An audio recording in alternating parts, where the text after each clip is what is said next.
کون سا مسلمان ہے کہ جسے نہیں معلوم کہ نماز فرض ہے؟ ہر ایک کو معلوم ہے کہ نماز فرض ہے. یہ تعلیم ہے. تو پھر تربیت کیا ہے؟ جب وہ نماز کے لیے مسجد جا رہا ہے. گھر کا کردار کس طرح ہونا چاہیے تربیت میں، اور اسکول کو اپنا کردار کس طرح ادا کرنا چاہیے؟ نیچرنگ اور نرچرنگ. جو نیچر ہے اس میں کسی کا کوئی دخل نہیں ہوتا، وہ جینیٹیکلی ہوتا ہے. صحیح. جسے ہدایت جبلی کے طور پر بھی قرآن نے ذکر کیا نا، یہ جینیٹیکلی ہے. آپ کے اس پروان چڑھنے میں وہ آپ کے ساتھ داخل ہیں. صحیح. یہ چیز گروتھ میں بھی داخل ہے، یہ چیز ڈیولپمنٹ میں بھی داخل ہے. صحیح. یعنی وہ جو جینیٹیکلی کوئی چیز جو بچہ اڈاپٹ کر رہا ہے اس میں اچھی عادت بھی ہو سکتی ہے. یہ جو پہلا پوائنٹ ہے جس کو ہم والدین کہہ رہے ہیں، ان کی ذمہ داری کس قدر زیادہ ہے بچے کی تربیت کے اعتبار. بچے کا کردار کتنا اچھا ہو یہ ڈیپینڈڈ ہے کہ ماں باپ کا کردار کیسا ہونا چاہیے. اور جیسے آپ نے بتایا کہ حمل کے دوران، پریگنینسی کے دوران جو ہے وہ ماں کی جو عادات ہے وہ بچے میں ٹرانسفر ہو رہی ہوتی ہیں، اڈاپٹ کر رہا ہوتا ہے بچہ. کہ اس 9 ماہ میں ماں یہ فیصلہ کرتی ہے کہ اسے اپنی اولاد کیسی چاہیے. کہ ڈائریکشن اس کی وجہ سے اپنی ایک انفرادی خصوصیت رکھتا ہے. تو ذرا اس کو مزید بتائیں نا کہ کس طرح، یہ تو ایک دعویٰ ہے. ہمارے پاس اس سسٹم میں کیا ایسی چیزیں ہیں کہ جس کی بنیاد پر ہم یہ کہتے ہیں کہ بھائی یہ یونیکنیس بھی رکھتا ہے اور ایسا ہے کہ قابل عمل بھی ہے اور کمیونیکیشن گیپ کو کم سے کم کرنے میں اپنا کردار ادا کرتا ہے. بسم اللہ الرحمن الرحیم. اللہم صلی علی سیدنا و مولانا محمد و آلہ و صحبہ وبارک وسلم. السلام علیکم ورحمۃ اللہ وبرکاتہ. ڈائریکشن پوڈ کاسٹ حافظ احمد کے ساتھ ایک مرتبہ پھر آپ کو خوش آمدید کہتے ہیں. آج جو ہمارے ساتھ مہمان ہیں ان سے بہت پرانا اور بہت ایک دلی تعلق ہے، اور وہ شخصیت ہیں ممتاز اور مشہور اور معروف شخصیت ہیں، عالم دین ہیں، علامہ اکرام حسین القادری صاحب. جناب السلام علیکم. وعلیکم السلام ورحمۃ اللہ وبرکاتہ. کیسے ہیں؟ خیریت؟ الحمدللہ الحمدللہ شکر. سب سے پہلے تو آپ کا بہت شکریہ کہ آپ تشریف لائے، آپ نے دعوت کو قبول کیا. آپ کی نوازش، بلکہ میں آپ کا شکر گزار ہوں کہ آپ نے اس پلیٹ فارم پر اپنے سے ملاقات کا مجھے موقع دیا اور کچھ معافی ضمیر آپ کے اور ناظرین کی خدمت میں پیش کرنے کا مجھے موقع میسر آئے گا. حضرت یہ تو آپ کا ہی پلیٹ فارم ہے، آپ جب چاہیں تشریف لائیں. اور حضرت ایک مشہور و معروف شخصیت ہیں اور ہم میں سے بہت سارے لوگ ان کے نام سے، ان کے کام سے واقف ہیں. میں ان کا آپ کو مختصر تعارف کروا دوں، پھر ہم حضرت کی زبانی بھی حضرت کا کچھ تعارف انشاءاللہ سنیں گے اور پھر آج کے موضوع کی طرف بھی انشاءاللہ ہم آئیں گے. علامہ اکرام حسین القادری صاحب ماشاءاللہ عالم دین ہیں، اور اس کے ساتھ ساتھ اسلامک بینکنگ اینڈ فائنینس میں ان کا ماسٹرز ہے، اور آپ انہیں دیکھتے ہیں مختلف اداروں میں، مختلف مساجد میں، مختلف پروگرامز میں، کانفرنسز میں، سیمینارز میں حضرت ماشاءاللہ خطابات کرتے ہیں، اور بہت اچھا ایک انداز بیان ہے، بہت خوبصورت اور مکرر شیریں بیان ہے، اور دلوں کو موہ لینے والا ان کا انداز ہے. لوگ انہیں بہت سننا پسند کرتے ہیں. جامع مسجد ابو ذر غفاری رضی اللہ تعالیٰ عنہ جو گلستان جوہر میں واقع ہیں، وہاں حضرت امام و خطیب بھی ہیں ماشاءاللہ. یعنی اتنی مصروفیات ہیں، اور میڈیا پرسن بھی ہیں، میڈیا پہ بھی آپ انہیں دیکھتے ہیں، لیکن اس کے باوجود مسجد سے بھی ان کا تعلق بہت گہرا ہے. ماشاءاللہ 5 نمازوں کی امامت ہے، جمعہ کی خطابت ہے، اور اس کے ساتھ ساتھ یہ ڈائریکشن فیملی کا بھی پارٹ ہے. جی ہاں، گلستان جوہر میں direction group of schools Amir Hamza branch کے ڈائریکٹر بھی ہیں. یعنی یہ اپنا ایک پورا کیمپس، اپنی ایک پوری برانچ یہ اون کرتے ہیں، اسے رن کرتے ہیں.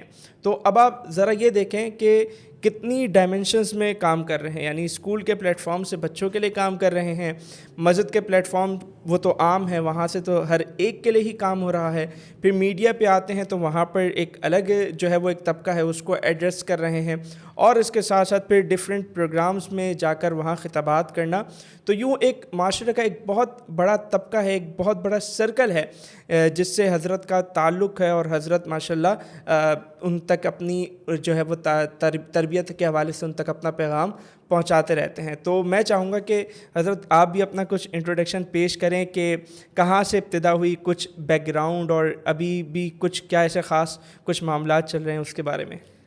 بسم اللہ الرحمن الرحیم. سب سے پہلے تو میں ڈائریکشن گروپ آف اسکولز کا شکریہ ادا کرتا ہوں، اگرچہ ہم بھی اسی فیملی کا ایک حصہ ہیں، لیکن یقیناً آج مہمان کی حیثیت سے ہم آپ کے ساتھ مخاطب ہیں، تو سب سے پہلے تو شکر گزار اور بہت بہت مبارکباد۔ یہ جو ڈائریکشن ایجوکیشنل اسٹوڈیو ہے، یہ وقت کی ضرورت بھی تھی، اور اس پلیٹ فارم سے خوبصورت پیغام کا جانا بھی انتہائی اہم اور ضروری ہے۔ بہت شکریہ۔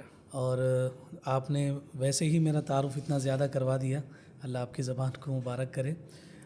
دراصل چونکہ جو خاندان کے اثرات ہوتے ہیں، گھر کے ماحول کی جو کیفیات ہوتی ہیں، وہ انسان کی تربیت پر، اس کی نشو و نما اور اس کی پروان پر بہت گہرا اثر مرتب کرتی ہیں۔ یقیناً بیسیکلی اگر میں اپنے خاندان کے حوالے سے بات کروں یا پھر یہ آپ کو ذکر کروں کہ میرا بیک گراؤنڈ کیا ہے، تو یہ میں ان جملوں کے ساتھ آپ کی خدمت میں عرض کروں کہ ہمارے بڑے استاذ العلماء حافظ عبدالستار سعیدی صاحب، وہ جب پہلی دفعہ ہمارے آبائی گاؤں آئے تو انہوں نے وہاں ایک جملہ کہا تھا، اور انہوں نے یہ کہا کہ میں جب یہاں آیا تو آدھا سفر میں نے گھوڑی پر کیا، یعنی وہاں پر سواری گھوڑی تصور کی جاتی، اور پھر کہا کہ ایک وقت ایسا آیا کہ میں نے اور گھوڑی نے کشتی پر سفر کیا، پھر جا کر میں اس مقام پر پہنچا ہوں۔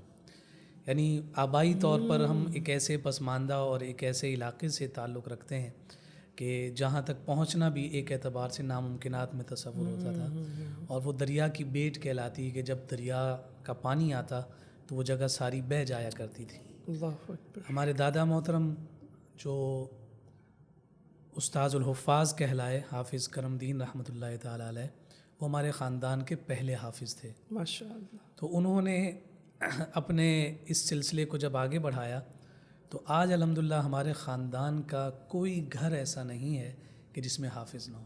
ماشاء اللہ۔ اگر گھر میں 4 بچے ہیں، اگر 4 نہیں تو 3 حافظ ضرور ہیں۔ اللہ اکبر۔ یوں مثال لے لیجئے کہ ہم 6 بھائی ہیں تو 5 حافظ ہیں۔ سبحان اللہ۔ ہمارے جو تایا جان ہیں ان کے سارے بچے حافظ ہیں۔ ماشاء اللہ۔ تو اس طرح سے پورے خاندان میں، چاہے ددیال ہو یا ننیال ہو، ہمارے دادا جان کے وہ حفظ کا فیضان جاری ہوا۔ ماشاء اللہ۔ پھر جب تعلیم اور تربیت کا سلسلہ ہوا تو ان کی خواہش یہ تھی کہ ہمارے والد صاحب اپنے بچوں کو پہلے حفظ کروائیں۔ مجھ سے جو بڑے میرے بھائی تھے ان کو انہوں نے جب اسکول میں داخل کروایا تو ہمارے دادا جان کچھ ناراض ہوئے، کہا کہ تم نے اسے جو کچھ پڑھانا ہے پڑھوا لینا، لیکن پہلے قرآن حفظ کرواؤ۔ اور ساتھ انہوں نے یہ کلمات کہے تھے اب والد صاحب سے ہمارے کہ تم انہیں حافظ بنا لو، پھر دیکھنا تمہاری اولاد کہاں کہاں سفر کرے گی۔ اور اس کا پھر عملی مظہر ہم نے دیکھا کہ مجھ بشمول میرے سارے بھائی مختلف علاقوں میں اور دنیا کے مختلف حصوں میں موجود ہیں، ماشاء اللہ۔ اور جتنی بھی برکتیں ہم نے دیکھی ہیں یا جو بھی عزتیں ہم نے اب تک سمیٹی ہیں وہ ہمارے دادا جان رحمۃ اللہ تعالی علیہ کا فیضان ہے۔ پھر والد صاحب چونکہ شروع سے ہی ابتدائی سے کراچی میں، ہماری بھی جو تربیت ہے، ہماری پیدائش بھی میری کراچی ہی کی ہے۔ اسکولنگ پراپر میٹرک تک لٹل فاکس اسکول سے ہوئی، بلاک ایف نارتھ ناظم آباد کے کیمپس سے، اور پھر اس کے بعد D J S Sindh Government Science College سے کیپ فارم پر ہی ہم نے ایڈمیشن لیا، اور وہاں سے انٹر کرنے کے بعد پھر میں نے دادا بھائی انسٹیٹیوٹ سے بی کام کیا، ماشاء اللہ۔ اور اس کے دوران ہی درس نظامی کا سلسلہ بھی ساتھ ساتھ چل رہا تھا، زبردست۔ اور دونوں پیرالل چل رہی تھی چیزیں۔ اور پھر اس کے بعد جب وہ گریجویشن کمپلیٹ ہوا تو میں نے اسلامک بینکنگ فائننس کی طرف تھوڑا سا رجحان میرا زیادہ تھا، تو میں نے اسی کو سلیکٹ کیا کہ اپنا ماسٹر اس میں کمپلیٹ کیا جائے۔ تو masters in Islamic banking finance جیسے ہی کمپلیٹ ہوا تو اس کے ساتھ ہی میرا درس نظامی بھی مکمل ہوا۔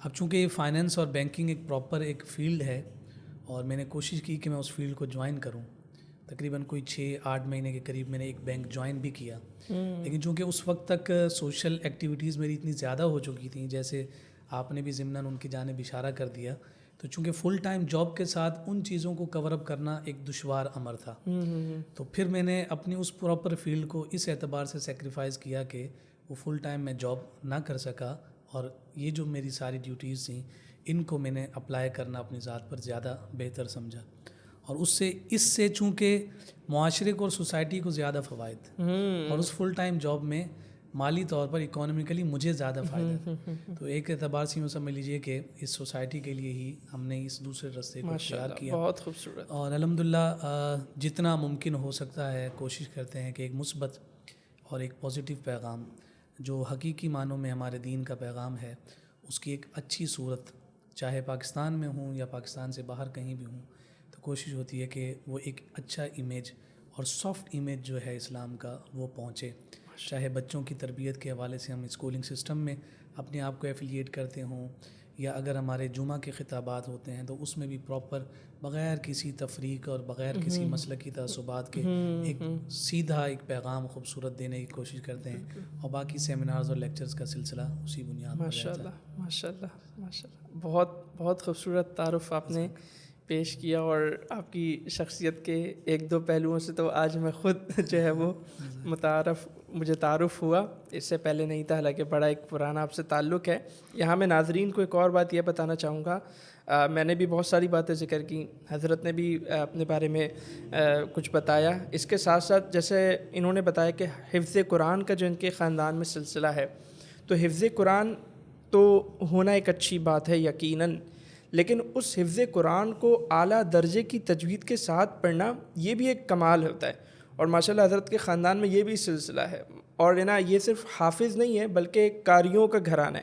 اگر حضرت کی بھی اگر آپ تلاوت سنیں تو ماشاءاللہ بہت خوبصورت اور بڑی جو ہے وہ پرسوز آواز میں ماشاءاللہ تلاوت کرتے ہیں. بالخصوص رمضان المبارک میں موقع ملے تو ان کے پیچھے آپ تراویح پڑھنے کا شرف حاصل کریں. تفسیر کا بھی اہتمام ہوتا ہے اور تراویح بھی بڑے خوبصورت انداز میں پڑھتے ہیں. تو یقیناً قرآن پاک کا فیضان ہے. اور پھر جس طرح انہوں نے بتایا کہ انہوں نے اپنی جو فل ٹائم جاب ہے، جو اپنا پروفیشن ہے، اس کو قربان کیا اور یہ دوسری طرف آئے تاکہ لوگوں کی اصلاح اور جو ایک تبلیغ کا جو ایک کام ہے وہ اچھے اور بہتر انداز سے ممکن ہو سکے. اور اس بات کی دوسرے بھی گواہی دیں گے، میں خود بھی دیکھتا ہوں کہ ماشاءاللہ حضرت جس انداز سے کام کر رہے ہیں، جو ان کی ایک پرسنالٹی ہے، جو ان کا ایک انداز ہے، یقیناً وہ لوگوں کے لیے بہت زیادہ جو ہے وہ فائدہ مند ہے. اور ان کی مسجد کی بھی جو ایک رونق ہے ان کی وجہ سے، اسے بھی ہم نے اپنی آنکھوں سے دیکھا ہے، تو وہ بھی ماشاءاللہ ایک بہت جو ہے وہ خوبصورت سلسلہ ہے. دعا گو ہیں اللہ تعالیٰ ان کے کام میں مزید برکت عطا فرمائے، ان کے علم و عمل میں، عمر میں اللہ تعالیٰ مزید برکت عطا فرمائے. اب ہم آج کے ٹاپک کی طرف آتے ہیں، جو کہ ہمارا بنیادی مقصد ہے یہاں جمع ہونے کا اور ملنے کا. تو آج جس موضوع پر ہم گفتگو کرنے لگے ہیں وہ ہے تربیت. یہ آپ سے پہلے بھی میں کئی بار گزارش کر چکا ہوں اور آپ کو بتا چکا ہوں کہ یہ ڈائریکشن گروپ آف اسکول جو ہے یہ پاکستان کا فرسٹ اسلامک اسٹیم بیس اسکول ہے. اور اسلامک اسکول کی وجہ سے، اسٹیم بیس اسکول ہونے کی وجہ سے یہ دوسرے اسکول کے مقابلے میں اپنا ایک جداگانہ تشخص اور اپنا ایک امتیاز رکھتا ہے. اس کے ساتھ ساتھ اس کی ایک انفرادیت یہ بھی ہے کہ یہ ایک تربیہ بیسڈ اسلامک اسکول سسٹم ہے. یعنی صرف اسلامک اسکول سسٹم نہیں ہے کہ جہاں کوئی ایجوکیشن کا ماحول نہیں ہے اور جہاں حفظ قرآن کا سلسلہ، بلکہ تربیت کا باقاعدہ ایک پورا نظام ہے، اس کے پیچھے ایک پوری ورکنگ ہے، اور اس کی جو امپلیمنٹیشن ہے اس کا بھی ایک پورا سسٹم، اس کی ایک پوری اسٹریٹجی یہاں پر موجود ہے. تو آج انشاءاللہ ہم تربیہ کے موضوع پر گفتگو کریں گے، کیونکہ تربیہ آج کی سوسائٹی کی بہت اہم ضرورت ہے. یعنی جس طرح غذا ہماری ضرورت ہے، جس طرح روٹی کپڑا مکان ہماری ضرورت ہے، ویسے ہی تربیت ہماری بنیادی ضرورت ہے. ہم ایک پوڈ کاسٹ اگر آپ نے دیکھا ہو، اس میں مفتی حق النبی سکندری صاحب سے ہم نے تربیت پہ ہی گفتگو کی. اسی طرح ہماری ایک اور پوڈ کاسٹ آفتاب بورکا کے ساتھ جو تھی، اس کا بھی جو 4th پارٹ ہے جو آپ یوٹیوب پہ دیکھیں گے، اس پہ بھی ہم نے تربیت پہ ہی ان سے گفتگو کی کہ ویسٹرن کنٹریز میں، بالخصوص امریکہ میں تربیت کا ایک کیا سسٹم ہے، وہاں مسلم فیملیز کس طرح اپنے بچوں کی تربیت کرتی ہے. تو تربیہ ایک بہت اہم ضرورت ہے زمانے کی. ابھی آپ دیکھیں 2023 چل رہا ہے اور ابھی سال کا دوسرا مہینہ چل رہا ہے، اور ہمارے سامنے 2 بڑے بھیانک قسم کے واقعات بھی سامنے آئے. سمجھنے والے سمجھ گئے ہوں گے میرا اشارہ، میں کن 2 واقعات کی طرف اشارہ کر رہا ہوں. تو یقیناً وہاں پر تربیت ہی کی کمی تھی، کیونکہ تعلیم تو پراپر مل رہی تھی، تعلیم کے لیے تو بڑا ایک اچھا جو ہے وہ انہوں نے انتظام کر رکھا تھا، لیکن تربیت کی کس قدر کمی تھی کہ ایسے بھیانک واقعات ہمارے معاشرے میں، اسلامی جمہوریہ پاکستان میں پیش آئے کہ ہم نے جب انہیں دیکھا، جب انہیں سنا، تو ہم جو ہے وہ افسوس سے اپنے ہاتھ ملنے لگے. تو تربیت ہماری آج کی ایک بہت اہم ضرورت ہے. تو اسی لیے علامہ اکرام صاحب کو ہم نے یہاں مدعو کیا ہے کہ ہم ان سے تربیت پہ گفتگو کریں. اور جیسے میں نے آپ کو حضرت کے بارے میں بتایا کہ حضرت کس طرح لوگوں سے کنیکٹڈ ہیں, یعنی اسکول کے ذریعے والدین سے بچوں سے کنیکٹڈ ہیں, مسجد کے ذریعے جو ہے وہ بوڑھے لوگوں سے نوجوانوں سے کنیکٹڈ ہیں, مختلف اداروں میں ان کا جانا ہوتا ہے تو وہاں پر بھی نوجوانوں کی ایک بڑی تعداد ان سے منسلک ہے. تو یوں آپ کو میں بتانا یہ چاہ رہا ہوں کہ سوسائٹی کے ہر طبقے سے ان کا کہیں نہ کہیں سے تعلق اور کہیں نہ کہیں سے لنک ہے. تو یہ ایک ایسی شخصیت ہے جو اس موضوع پر گفتگو کرنے کے لیے بہت زیادہ جو ہے وہ مناسب شخصیت ہمارے سامنے تھی. تو اسی لیے ہم نے آج ان کو مدعو کیا اور تربیت پہ انشاءاللہ ہم بات شروع کرتے ہیں. تو حضرت سب سے بنیادی سوال کہ تربیت ہے کیا, تربیت کہتے کسے ہیں, تعلیم اور تربیت کیا ایک ہی چیز ہیں کیا یا یہ مختلف چیزیں؟ اسی طرح ہمارے بہت سارے لوگ یہ سمجھتے ہیں کہ شاید بچے کو مار دینا, بچے کو مطلب مار پیٹ کرنا, بچے کو ڈانٹنا, باتوں سے جو ہے وہ غصہ کر کے چیزوں سے روک دینا, ٹھیک ہے, ان مختلف چیزوں پر جو ہے وہ ان کی حد بندی کر دینا کہ یہ نہیں کرنا ہے, وہ نہیں کرنا, فلاں نہیں کرنا, یا نہیں جانا, وہاں نہیں جانا. تو بہت سارے لوگوں کے ذہن میں یہ تصور ہے کہ یہ تربیت ہے, یعنی ہاتھ پکڑ کے بچے کو کھینچ کر مسجد میں لے جانا. تو ان چیزوں کو ہمارے یہاں تربیت سمجھا جاتا ہے. تو سب سے پہلے تو آپ یہ کلیئر کریں لوگوں کے سامنے کہ اصل تربیت ہوتی کیا ہے, اور آیا کیا تعلیم اور تربیت مختلف چیزیں ہیں یا یہ دو الگ الگ چیزیں؟ تو اس کے بارے میں ذرا بتائیں. جی, بہت خوبصورت سوال اور انتہائی نفیس اور انتہائی حساس موضوع کے ساتھ ہم اس پوڈ کاسٹ میں بیٹھے ہیں. اور بنیادی طور پر جب تربیہ کا لفظ ہم استعمال کرتے ہیں تو اسی سے ملے جلے اور لفظ بھی ہمیں نظر آتے ہیں.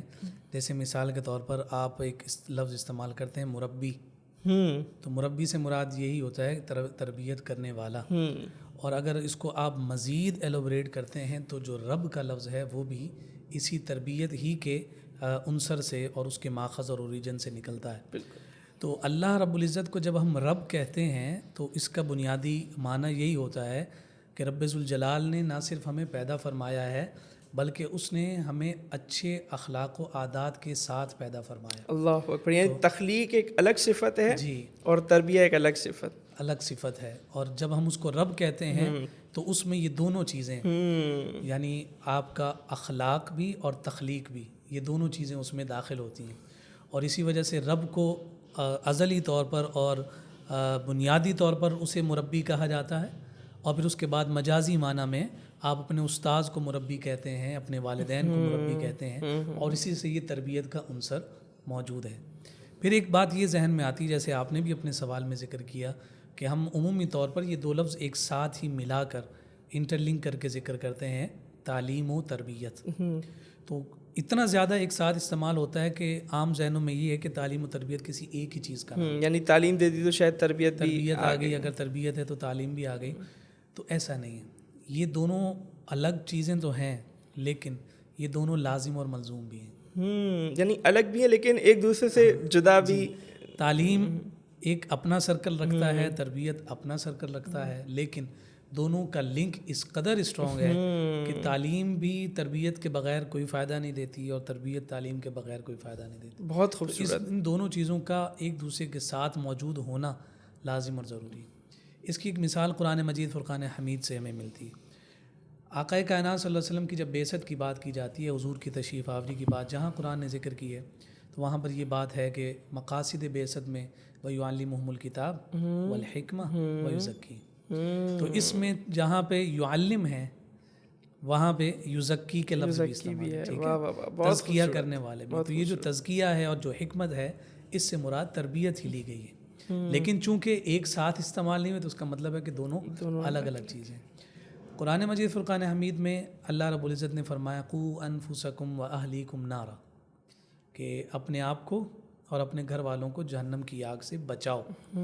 اس پر حضرت علی المرتضیٰ شیر خدا رضی اللہ تعالیٰ عنہ نے تفسیر فرماتے ہوئے یہ ذکر کیا کہ اس سے مراد یہ ہے کہ اپنی اولاد کو تعلیم دو اور ان کو ادب سکھاؤ. تو ادب سکھانے سے مراد تربیت ہے. اچھا, پھر اس کو مزید اگر ایلوبریٹ کریں اور آسان کریں, تعلیم تھیوری کا نام ہے اور تربیت پریکٹیکل کا نام ہے. زبردست. آپ کے پاس تھیوری ہے جو تعلیم کی صورت میں. تھیوری یہ ہے کہ میتھمیٹکس میں آپ اپنے بچے کو یہ بتا رہے ہیں کہ A+B کا whole square equal to A square plus 2AB+B square, A square minus B square equal to A+B A-B، یہ تھیوری ہے۔ فزکس آپ پڑھا رہے ہیں تو آپ نے تھیوری آف ریلیٹیوٹی بتا دی، یہ تھیوری ہے۔ فزکس آپ پڑھا رہے ہیں تو اس میں آپ آئنسٹائن کے جب مختلف لاز پڑھا رہے ہیں تو تھرڈ لا آف موشن اسے بتا رہے ہیں، every action has a reaction, یہ تھیوری ہے۔ لیکن اس کا پریکٹیکل آپ اسے بتائیں گے تو پریکٹیکل یہ ہوگا کہ ایکشن کا ری ایکشن کیسے ہوتا ہے، تو آپ بال اٹھا کر دیوار پہ ماریں گے تو وہ ری ایکشن کے طور پر واپس آپ کی طرف پلٹے گی، تو آپ بتائیں گے کہ جو میں نے بولا دیکھو اس کا امپیکٹ یہ ہے، اس کا پریکٹیکل یہ ہے۔ آپ نے اسی اعتبار سے کسی سے یہ کہا، اگر اسلامیات کے اعتبار سے دیکھیں تو یہ تعلیم ہر ایک کے پاس ہے۔ کون سا مسلمان ہے کہ جسے نہیں معلوم کہ نماز فرض ہے؟ ہر ایک کو معلوم ہے کہ نماز فرض ہے، یہ تعلیم ہے۔ تو پھر تربیت کیا ہے؟ جب وہ نماز کے لیے مسجد جا رہا ہے تو وہ یہ جو عنصر ہے مسجد جانے کا، یہ تربیت میں داخل ہوگا۔ اس عنصر کو پیدا کرنے کے لیے جو کوشش کی جائے گی اس کو تربیت کہیں گے۔ تو آپ آسان لفظوں میں یوں سمجھ لیتے ہیں کہ تعلیم جب تک تھیوری کے طور پر ہے تو وہ ایک کتاب کی صورت میں آپ کے سامنے، لیکن جب اس میں تربیت داخل ہوگی اور پریکٹیکل اس پر امپلیمنٹیشن ہو رہی ہوگی تو پھر اس کا اثر آپ کو وارد ہوتے ہوئے نظر آئے گا۔ جیسے کائنات کے تاجدار صلی اللہ علیہ وسلم سے تھیوری لینے کے لیے ایک صحابی آئے اور عرض کی یا رسول اللہ صلی اللہ علیہ وسلم مجھے وضو کا طریقہ ارشاد فرمائیے، مجھے اس کی تھیوری بتائیے۔ حضور علیہ الصلوۃ والسلام حکیم ہیں، اس امت کے، اس کائنات کے سب سے بڑے حکیم ہیں۔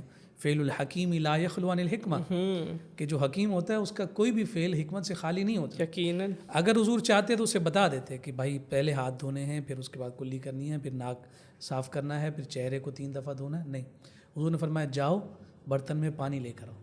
وہ برتن میں پانی لے کر آیا، پھر حضور علیہ السلام نے اس کے سامنے اسے وضو کر کے دکھایا اور پریکٹیکل کروایا۔ تو اب یہ تعلیم اور تربیت کا اثر ہے۔ تو جب تک تربیت تعلیم کے ساتھ جڑتی نہیں ہے وہ تعلیم اثر نہیں پیدا کرتی۔ اور آپ دیکھیں کہ ہمارے اسلاف کی دعاؤں میں، خود حضور علیہ الصلوۃ والسلام کی دعاؤں میں ایک خاص طور پر دعا داخل ہے علم نافع کی۔ تو علم نافع دوسرے لفظوں میں اس علم کو کہا جاتا ہے کہ جو علم تربیت کے ساتھ ہوتا ہے۔ زبردست، تو علم نافع کی جو دعا ہے، علم نافع کی، علم نافع وہی ہوگا کہ جس میں تربیت ہوگی، ورنہ علم والے بہت سارے ہیں۔ ابلیس کے پاس بھی بہت علم تھا لیکن وہاں تربیت کا فقدان تھا۔ تو یہ بات سب سے پہلے ہم یہ سمجھ جاتے ہیں کہ تربیت جو ہے وہ تعلیم کے ساتھ جڑی بھی ہوئی ہے، لیکن دونوں ایک چیز کا نام نہیں، لازم ملزوم بھی ہیں لیکن دونوں الگ الگ چیزیں ہیں۔ تو تعلیم کو ہم ایز اے تھیوری لیتے ہیں، تربیت کو ایز اے پریکٹیکل لیتے ہیں۔ دونوں جب آپس میں جڑ جاتی ہیں تو پھر اس کا اثر سوسائٹی پر وارد ہوتا ہے۔ جی، بڑے خوبصورت انداز میں آپ نے تعلیم و تربیت کی جو ہے وہ تشریح کی اور بتایا کہ علم نافع وہی ہے جو تعلیم مع تربیہ ہو۔ اب میرا آپ سے اگلا سوال یہ ہوگا کہ بچہ جو ہے جس کی ہم تربیت کی آج بات کر رہے ہیں، وہ اس کے 2 پوائنٹس ہوتے ہیں، ایک گھر اور ایک اس کا اسکول جہاں سے وہ تربیت لیتا ہے۔ تو ان دونوں پوائنٹس کا تربیت میں کیا کردار ہونا چاہیے؟ گھر کا کردار کس طرح ہونا چاہیے تربیت میں، اور اسکول کو اپنا کردار کس طرح ادا کرنا چاہیے، یہ ذرا بتائیں۔ بہت خوبصورت سوال، اور میں اس کو اس زاویے میں ذکر کروں گا تاکہ ناظرین کو ایک بات ایک مثبت پیغام کے طور پر پہنچ جائے۔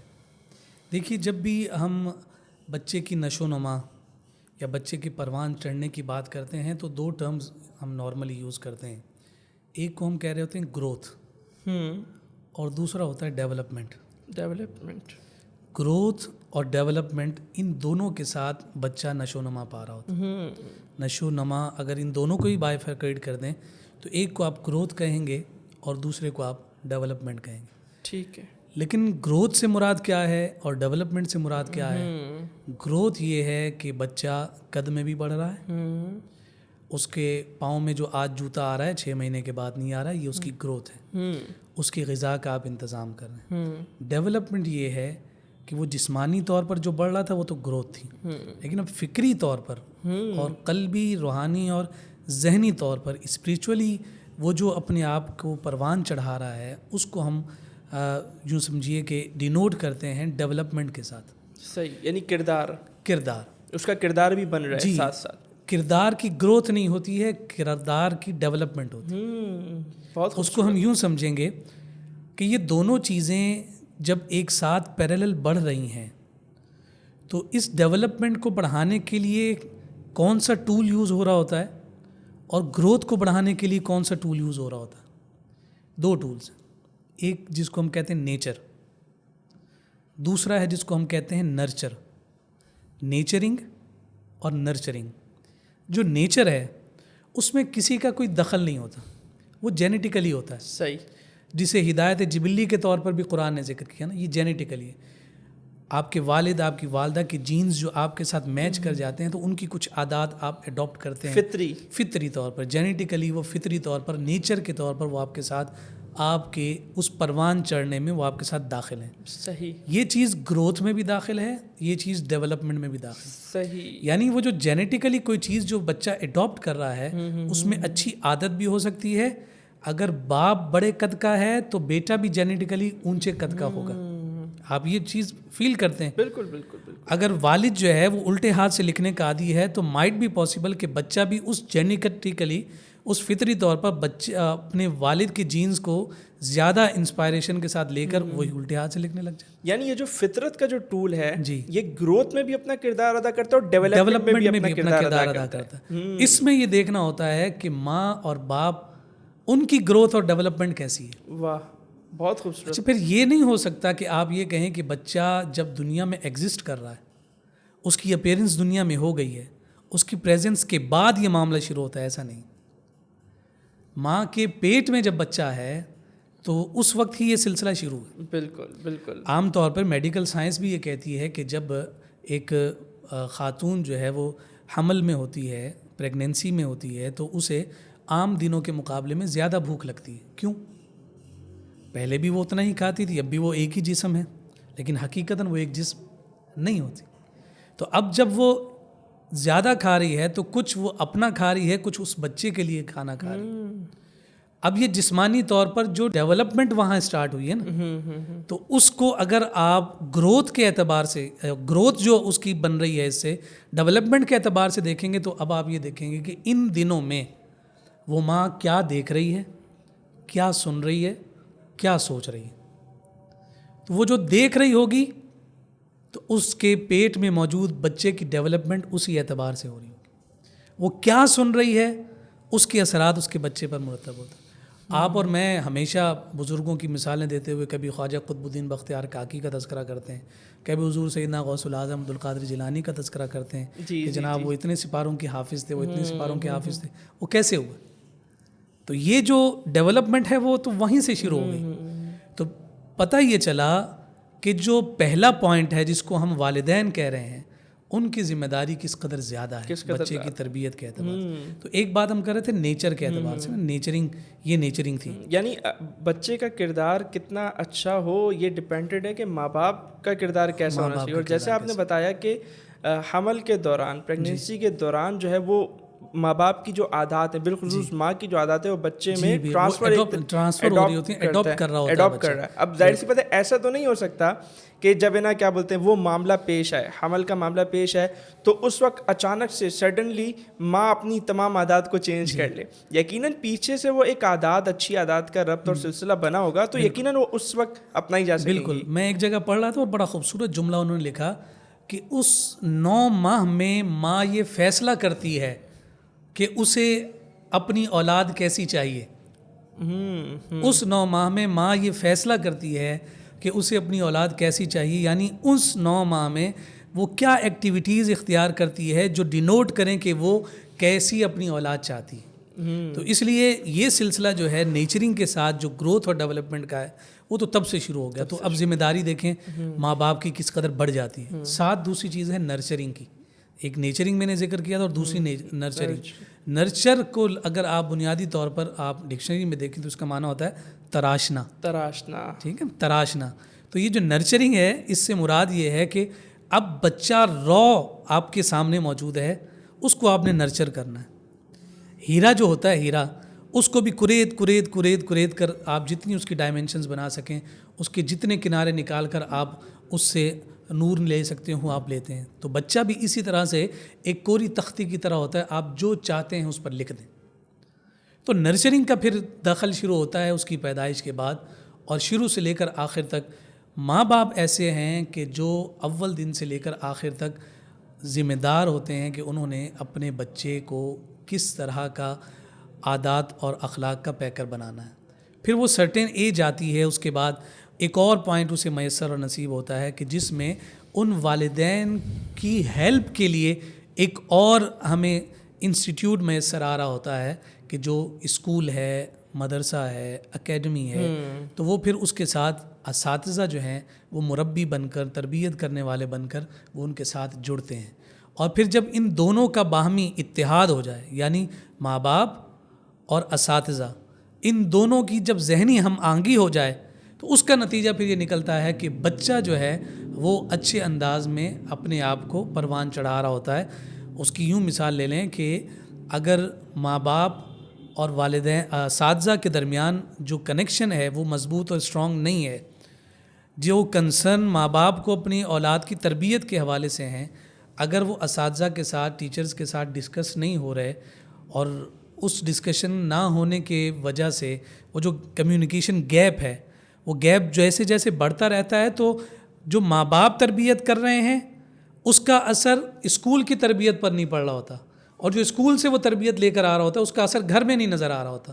تو میں یہاں پر یہ بات ضرور ذکر کروں گا کہ ڈائریکشن گروپ آف اسکولز اس بات میں مبارکباد کے مستحق ہیں کہ انہوں نے درمیان میں برج کا کام سر انجام دیا, اس کمیونیکیشن گیپ کو ختم کیا اور ایسا سسٹم سامنے متعارف کروا دیا کہ ماں باپ والدین کے بغیر تربیت سے بالکل جو ہے نا بے بہرا نظر نہ آئے, اور اساتذہ بھی یہ نہ سمجھیں کہ ماں باپ کی یہ ذمہ داری نہیں, بلکہ ہر ایک کو ان کی ذمہ داری سے جو آگہی اور اویئرنیس دی ہے, یہ ڈائریکشن کے اس ایجوکیشنل سسٹم کا ایک خاص لنک ہے اور ایک اس کا خاص وصف ہے, جس کی بنیاد پر ہم کہتے ہیں کہ یہ واقعی ایک اپنی امتیازی شان ہے, اس کی ایک اپنی یونیفارمٹی ہے, یونیکنیس ہے, جس کی بنیاد پر یہ ڈائریکشن گروپ آف اسکول جو ہے دیگر گروپ آف اسکول سے مختلف اور جدا ہے. صحیح حضرت, میں اگر کہنا چاہوں تو یوں بھی کہہ سکتا ہوں یہ ایک دعویٰ ہے نا. جی, یہ آپ کا ایک دعویٰ ہے کہ ڈائریکشن گروپ آف اسکولس تربیہ بیسڈ, واقعی تربیہ بیسڈ اسلامک اسکولنگ سسٹم. اور جیسا آپ نے بتایا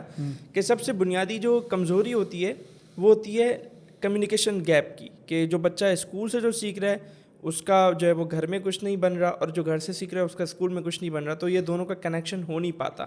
اور آپ نے جیسے ذکر کیا کہ ڈائریکشن میں اس چیز کا اہتمام ہوتا ہے, اور آپ نے بتایا بھی کہ ڈائریکشن اس کی وجہ سے اپنی ایک انفرادی خصوصیت رکھتا ہے. تو ذرا اس کو مزید بتائیں نا کہ کس طرح, یہ تو ایک دعویٰ ہے, تو فیکٹس اینڈ فگرز, کچھ دلائل کے. آپ اگر یہ سوال کسی ایسے فرد سے کرتے کہ جو صرف آپ کا مہمان ہوتا اور اس فیملی کا حصہ نہ ہوتا, تو شاید وہ اس احسن انداز میں آپ کو اس کا جواب نہ دے سکتا. میں چونکہ being a practical person direction group of school کے ساتھ ایفیلیٹ ہونے کی وجہ سے اس کو میں پریکٹیکلی آپ کے سامنے ذکر کر سکتا ہوں, اپنی دلیل. جی, میں دلیل کے طور پر آپ کے سامنے ایگزامپلس بھی رکھ سکتا ہوں, اور اس کا جو پریکٹیکل امپلیمنٹیشن ہے وہ بھی آپ کو ذکر کر سکتا ہوں. جیسے آپ دیکھیں کہ جب ہم بات کرتے ہیں تربیہ بیسڈ اسلامک اسکول کی, ہمارے پاس اس سسٹم میں کیا ایسی چیزیں ہیں کہ جس کی بنیاد پر ہم یہ کہتے ہیں کہ بھائی یہ یونیکنیس بھی رکھتا ہے اور ایسا ہے کہ قابل عمل بھی ہے, اور کمیونیکیشن گیپ کو کم سے کم کرنے میں اپنا کردار ادا کرتا ہے. جیسے مثال کے طور پر کون سا ایسا اسکول ہے کہ جس میں اسمبلی نہیں ہوتی؟ سب اسکولوں میں ہوتی ہے, چاہے وہ اسلامک اسکول ہو, چاہے وہ کنونشنل اسکول ہو. ہر جگہ, کسی دیہات کا اسکول ہو یا کراچی شہر کا اسکول ہو, ہر جگہ پہ اسمبلی تو ہوتی ہے. اس اسمبلی کو تربیہ کے لیے یوٹیلائز کیسے کرنا ہے, یہ ڈائریکشن گروپ آف اسکول آپ کو بتا رہا ہے. کون سا ایسا اسکول ہے کہ جس اسکول میں بچوں کے لیے ہوم ورک لے جانے کے لیے ڈائری کا انتظام نہ ہو؟ سب جگہ, ہر جگہ, چاہے وہ گورنمنٹ اسکول ہوں یا پرائیویٹ اسکولز ہوں, ڈائری تو موجود ہے. لیکن اس ڈائری کے ذریعے سے تربیہ کو کیسے ڈیولپمنٹ کرنا ہے, یہ آپ کو ڈائریکشن گروپ آف اسکول بتا رہا ہے. کون سا ایسا اسکول ہے کہ جس میں اسلامیات نہیں پڑھائی جاتی؟ کون سا ایسا اسکول ہے کہ جس میں اردو نہیں پڑھائی جاتی؟ کون سا ایسا اسکول ہے کہ جس میں فزکس نہیں پڑھائی جاتی؟ ہر اسکول ایسا ہے کہ جس میں یہ سارے سبجیکٹس پڑھائے جا رہے ہیں. لیکن ان کو پڑھاتے ہوئے تربیہ کیسے کرنی ہے, یہ آپ کو ڈائریکشن گروپ آف اسکول بتا رہا ہے. اب آپ کہیں گے کیسے؟ دیکھیے, آپ نے ایسے اسکول بھی دیکھے ہوں گے کہ جہاں اسمبلی جو ہے ٹائم ہے وہی 15 منٹس, ہمارے پاس بھی ہے وہی 15 منٹ کسی اور اسکول کے پاس. وہاں پر ایک پریکٹس چلی آ رہی ہے شروع سے چلی آ رہی ہے. ایک بچہ آئے گا جیسے تیسے وہ تلاوت کرے گا, دوسرا بچہ آئے گا وہ کسی بھی ٹاپک پر چند کلمات کہے گا, تیسرا بچہ آئے گا رب زدنی علما دعا کروائے گا, اور اس کے بعد اسٹینڈرڈ ایز, اٹینشن اور ترانہ, اور ہر ایک بچہ اپنی کلاس میں چلا گیا. 15 منٹس آپ کے پاس ہیں, اس میں آپ تربیہ کو کیسے کنسیڈر کرتے ہیں؟ تو ڈائریکشن گروپ آف اسکول کا یہ جو تربیہ پروگرام ہے, جس کو ہم تربیہ بیسڈ اسلامک اسکول کے طور پر اپنے آپ کو متعارف کراتے ہوئے فخر محسوس کرتے ہیں, وہ یہی ہے کہ صرف ایک تلاوت نہیں بلکہ ویکلی بیسس پر مختلف صورتوں کی تلاوت بچوں سے کروائی جا رہی ہوتی. اچھا. اس کا ترجمہ بچوں سے پڑھوایا جا رہا ہوتا. ایک صورت جب پورے ویک میں تلاوت کی جا رہی ہے اور اس کا ترجمہ ہو رہا ہے اور جو بچے سامنے کھڑے ہوئے سن رہے ہیں, تو اس کا ایک اثر خود بخود آپ کو میسر آ رہا ہوتا. یعنی عموماً اسکولز میں یہ ہوتا ہے کہ جو بچہ حافظ ہے اسی کو آگے کر کے تلاوت. میں خود اپنے اسکول کی اگر بات کروں تو 7 سال 7 ایئرز کم نہیں ہوتے, 7 سال میں نے یوں سمجھیے کہ اسمبلی پر حکمرانی کی ہے. میرے علاوہ کسی کو جو ہے وہ موقع مل ہی نہ سکا.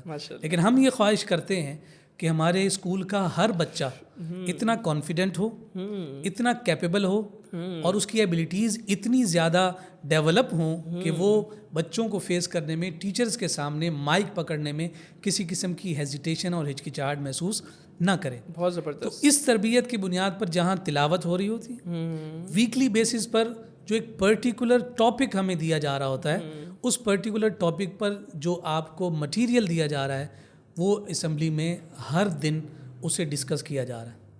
پھر نعت شریف ہے, مثال کے طور پر قصیدہ بردہ شریف ہے, اس کی تلاوت کی جا رہی ہے. یعنی منٹس کے اعتبار سے ہیڈ آفس ہمیں جب سجیسٹ کر رہا ہوتا ہے, ہمیں پرسکرائب کر رہا ہوتا ہے اور ہماری رہنمائی کر رہا ہوتا ہے کہ آپ نے 3 منٹ میں تلاوت کروانی ہے, 2 منٹ میں اتنا, 5 منٹ میں یہ چیز, 2 منٹ میں یہ, اور 15 منٹ آپ کے کمپلیٹ ہوئے. اور یہ پریکٹس پورے ویک جب جاری رہی تو وہی وقت کہ جو اور اسکولز میں ایک فارمل وے میں چلا گیا, اسی وقت میں ہم نے بچوں کی تربیت کے لیے, ان کو کچھ اچھی عادات دینے کے لیے چند مزید باتیں ان کو ڈسکس کر دیں. صرف یہاں چھوڑا نہیں بلکہ اسے آگے لنک کیا. کیا صرف وہ 15 منٹس تربیہ کے لیے دے دینے کے بعد ہم ذمہ داری کو اپنا پورا سمجھیں؟ نہیں.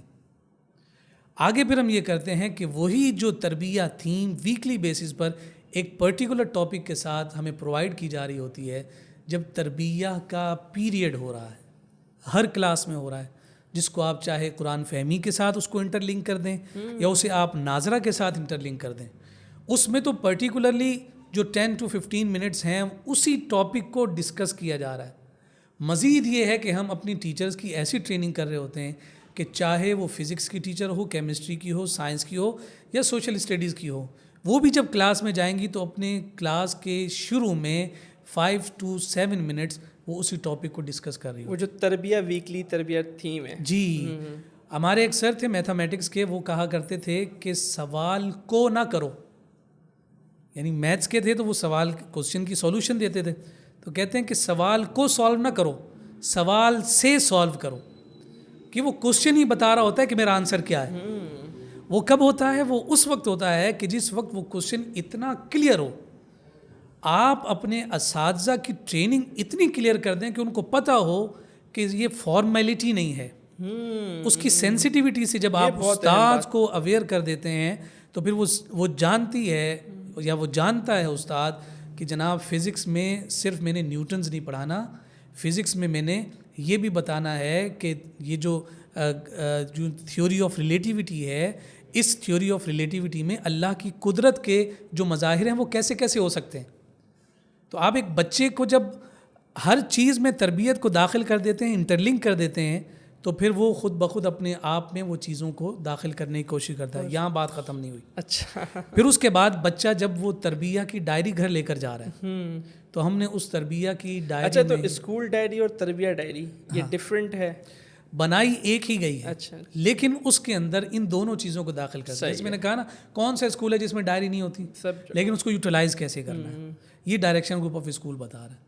اس میں آپ نے تربیہ کا ایک کارڈ پرووائڈ کر دیا, اس میں بچے کی غذا, بچے کی جسمانی نشوونما, اس کی روحانی نشوونما, اس کی ایجوکیشن کے اعتبار سے جو اس کی پریونشن ہے, وہ ان ساری چیزوں کے کوشچننگ کے طور پر ایک ایسا کارڈ دے دیا جو ڈیلی بیسس پر پیرنٹس کو دیکھ رہے ہیں, بچے کو آبزرو کر رہے ہیں, اور اس کی آبزرویشن کے بعد اسے فل کر کے واپس ڈائریکشن اسکول کو دے رہے ہیں کہ ہماری طرف سے یہ رزلٹ ہے, آپ اسے جو دے کر بھیج رہے تھے اس کو امپلیمنٹ اس نے کتنا کیا, یہ لیجیے اب آگے آپ کیجیے, آپ کیا کرتے ہیں. یہاں تک بات ختم نہیں ہوئی کہ والدین یہ کہیں کہ جناب ہمیں تو بھیج دیا, ہمیں کیا پتہ کہ کیا چیز کس طرح سے ہونی ہے. تو اس کا بھی بہترین انتظام کہ ویکلی بیسس پہ جہاں پرنسپل لیٹر سرکولیٹ کیا جاتا ہے, وہیں اس تربیہ تھیم کی امپلیمنٹیشن کے لیے پیرنٹس لیٹر بھی سرکولیٹ کیا جا رہا ہوتا ہے اور پرووائڈ کیا جا رہا ہوتا ہے, اور وہ ہر پیرنٹ کے پاس جا رہا ہوتا ہے کہ یہ ویک, یہ تھیم, یہ ٹاپک, اس کی امپلیمنٹیشن کے لیے کیا کیا انداز اور کیا کیا ریسورسز اختیار کیے جا سکتے ہیں. پھر اتنا زیادہ جب آپس میں چیزیں انٹر لنک ہو جاتی ہیں تو بچہ خود بخود اس ماحول میں اپنے آپ کو لانے کے بعد خود ایڈجسٹ ہو جاتا ہے. میں ایک چھوٹی سی مثال دیتا ہوں, چونکہ آبزرو ہم کر رہے ہیں, ہمارے پاس ایکسپیرینسز آ رہے ہوتے ہیں. ایک پیرنٹ ہمارے پاس پیرنٹس ٹیچر میٹنگ میں آتے ہیں اور وہ بچہ کون سی کلاس کا ہے, نرسری کا, اور نرسری کلاس کا جو بچہ ہے وہ اپنے والدین میں یہ عادت قائم کر رہا ہے کہ مس نے کہا ہے کہ بغیر دعا پڑھے رات کو نہیں سونا. پیرنٹس یہ کہہ رہے ہیں کہ رات کی دعا ہمیں نہیں آتی تھی, اس بچے نے ہمیں بھی دعا سکھا بھی دی اور ہماری عادت بھی بنا دی. تو عرض کرنے کا مقصد یہ ہے کہ ہم جب اس ایم کے ساتھ اور پراپر اس جذبے کے ساتھ ہم بیٹھے ہیں کہ ہم نے صرف تعلیم نہیں دینی, ہم نے تربیت بھی دینی ہے, تو پھر اس کا ہم نے پورا ایک پریکٹیکل ایک گراؤنڈ بھی پرووائڈ کر دیا, اس کا پاتھ بھی پرووائڈ کر دیا, اور ہم تو کھلے عام ہر چیز کو سامنے رکھے بیٹھے ہیں, اس کو ہم اون بھی نہیں کر رہے کہ بھائی یہ ہمارا ہے تو صرف ہمارے اسکولز میں ہی اس کو اڈاپٹ کیا جائے. ہم تو سب کچھ سامنے رکھ کر بیٹھے ہیں, اور ایک یوں سمجھے کہ صلاح عام ہے یاران نقطہ داں کے لیے, آئیے اور ہم سے اگر کچھ جو ہم کچھ بہتر کر رہے ہیں اس سے اگر کوئی اور مستفیض ہو سکتا ہے, موسٹ ویلکم, اور ہم آپس میں جڑ کر اس سوسائٹی کو ایک دوبارہ سے ایک آئیڈیل اسلامک سوسائٹی بنا سکتے ہیں. بالکل بالکل, یہ بڑی خوبصورت آپ نے بات کی, اور سوشل میڈیا بھی ایکٹیو ہے ڈائریکشن کا, اور یہ ساری چیزیں وہاں بھی پرووائڈ ہو رہی ہوتی ہیں.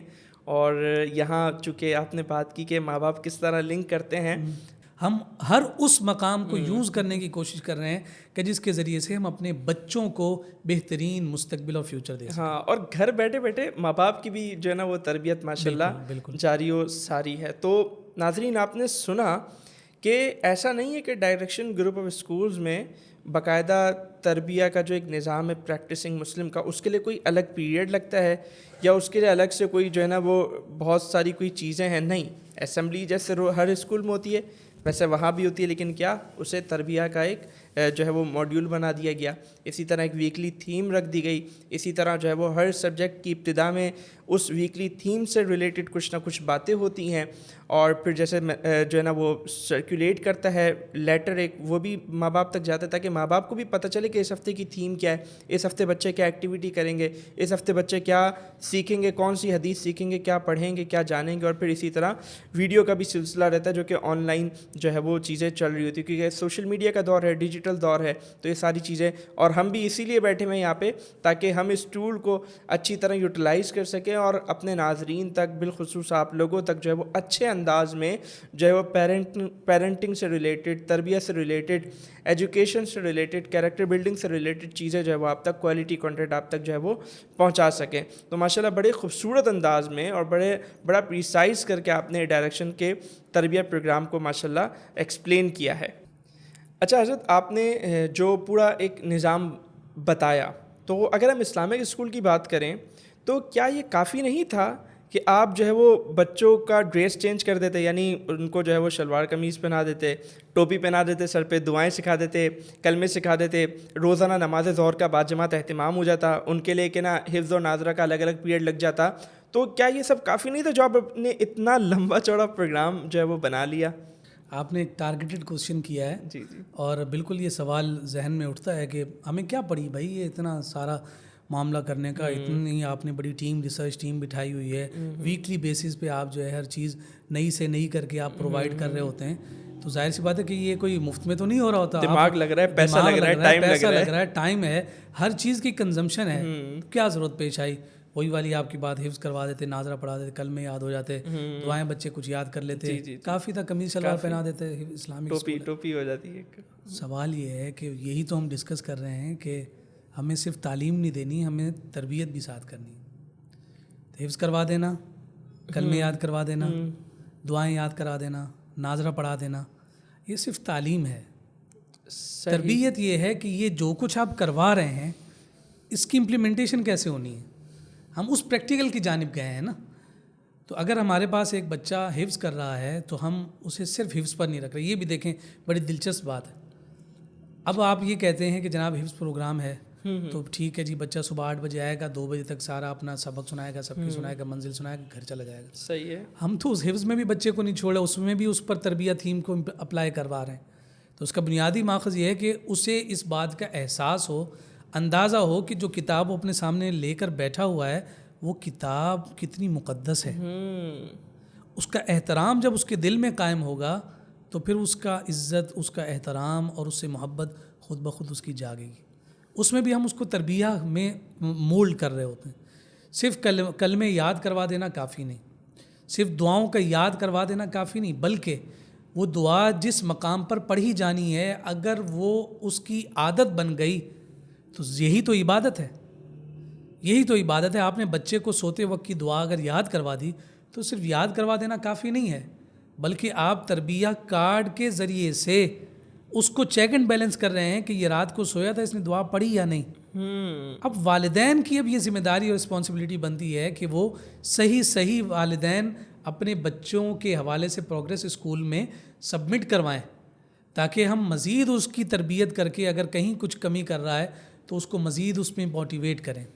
اب اگر دودھ پینے سے پہلے کی دعا بچے کو یاد کروائی ہے، آیا وہ پڑھ رہا ہے کہ نہیں، یہ تو والدین نے بتانا ہے نا. تو یہی جو آپس میں جو انٹر لنک ہیں، یہ دونوں جو پوائنٹس ہیں، پیرنٹس اور اسکول، یہ آپس میں جب جڑتے ہیں تو اسی کے نتیجہ میں ہی پھر تربیت کا اثر قائم ہوتا ہے. تو بنیادی جو کرکس ہے ہمارے تربیہ بیسڈ اسلامک اسکول ہونے کا وہ یہی ہے کہ ہم نے پریکٹیکلی بچے کی تربیت کرنی ہے، پریکٹیکلی. اسی لیے ہمارے ہاں وضو خانے کو ایک سمجھیں کہ مین جو ہے نا نیسیسٹی کے طور پر ڈسکرائب کیا جاتا ہے کہ آپ کے کیمپس میں وضو کی جگہ موجود ہو تاکہ بچوں کو آپ وہیں اسکول میں ہی وضو کرنے کا عادی بنائیں اور وضو کیسے کیا جاتا ہے اس کی عادت ان میں جو ہے نا پنپے اور اس کو وہ ڈیولپ کر سکیں. اور جو عادات ہیں ان کی باقاعدہ جو ایکٹیویٹیز ہیں وہ اسکول میں ہم پیدا کر رہے ہوتے ہیں. ظاہر سی بات ہے کہ بچے کا جو لیول ہے اس لیول پر اتر کر آپ کو بچے کو سمجھانا ہے. بالکل. آپ ارسطو بن جائیں اور آپ ارسطو بن کے بہت علامہ فہامہ بن کر جناب فلسفی کی باتیں کلاس 2-3 کے بچوں کے سامنے آپ کریں گے تو ان کو کچھ پتہ نہیں چلے گا. یقین ہے. لیکن آپ ان کے انٹرسٹ کو جو ہے جانچنے کے بعد ان کے مینٹل لیول کے مطابق جب تربیت کرنے کے لیے ایکٹیویٹیز کو انوالو کریں گے تو بچہ خود بخود اس میں انٹرسٹ بھی لے گا اور پھر ان چیزوں کو اختیار کرنے کی بھی کوشش کر رہا ہوگا. اس لیے صرف کلمات یاد کروانا، احادیث اور دعاؤں کو رٹا لگوا لینا یہ صرف کافی نہیں، بلکہ کس کس مقام پر کیسے کیسے اسے اپلائی کرنا ہے یہی ہمارا مین موٹو بھی ہے، مین ایم بھی ہے اور مین تھیم بھی ہے کہ ڈائریکشن اسکول جو ہے وہ جہاں اسٹیم بیسڈ ہو وہاں تربیہ بیسڈ ہو کر اس تربیت کو پریکٹیکلی بچے میں انگیج کرنے کی اور ان میں انکلکیٹ کرنے کی کوشش کریں. صحیح. بہت اپنے اچھے انداز سے جو ہے وہ ماشاءاللہ اس کا جواب دیا. اچھا، اب میرے ذہن میں آپ دوران گفتگو ایک سوال پیدا ہوا، وہ یہ کہ ایک پورا نظام ہے نا، آپ صرف ایک چلاؤ تو نہیں، ایک پورا نظام ہے.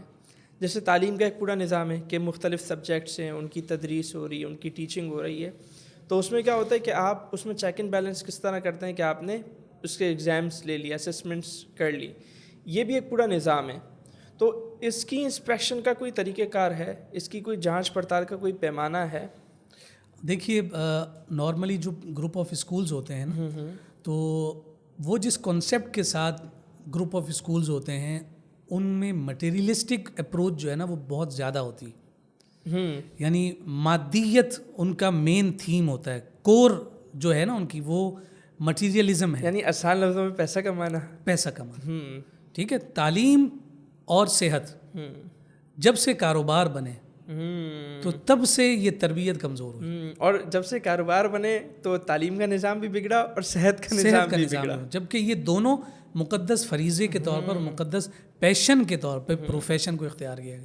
یہ پیشن ہے جو پروفیشن بنتا ہے, لیکن جب سے یہ تعلق ٹوٹا تو پھر یہ سارے اثرات مرتب ہوئے. اب جب آپ یہ کہہ رہے ہیں کہ اچھا یہ بھی آپ نے ایک بڑا خوبصورت جملہ ایڈ کر دیا یہاں پہ کہ پروفیشن بنایا جا سکتا ہے, جی, لیکن اس کے پیچھے پیشن بھی تو ہونا, پیشن ہونا چاہیے. پیشن ہی نہیں اور صرف پروفیشن بنا لیا تو وہاں خرابی پیدا ہو جاتی ہے. ہمارے اگر گروپ آف اسکولز کے جو ڈائریکٹرز ہیں یا گروپ آف ڈائریکٹرز ہیں, اگر ان کو آپ دیکھیں یا ہمارے جتنا بھی یوں سمجھیے تھیوریٹیکلی ہمارا پورا سیٹ اپ سامنے موجود ہے, اس کو آپ دیکھیں تو نظر آتا ہے کہ اگر اس پروفیشن کو اختیار کیا گیا تو اس کے پیچھے وہ پیشن ہے, اور اسی پیشن کی بنیاد پر ہم رزلٹ کو اسی طرح سے گریب بھی کر رہے ہیں, لے رہے ہیں.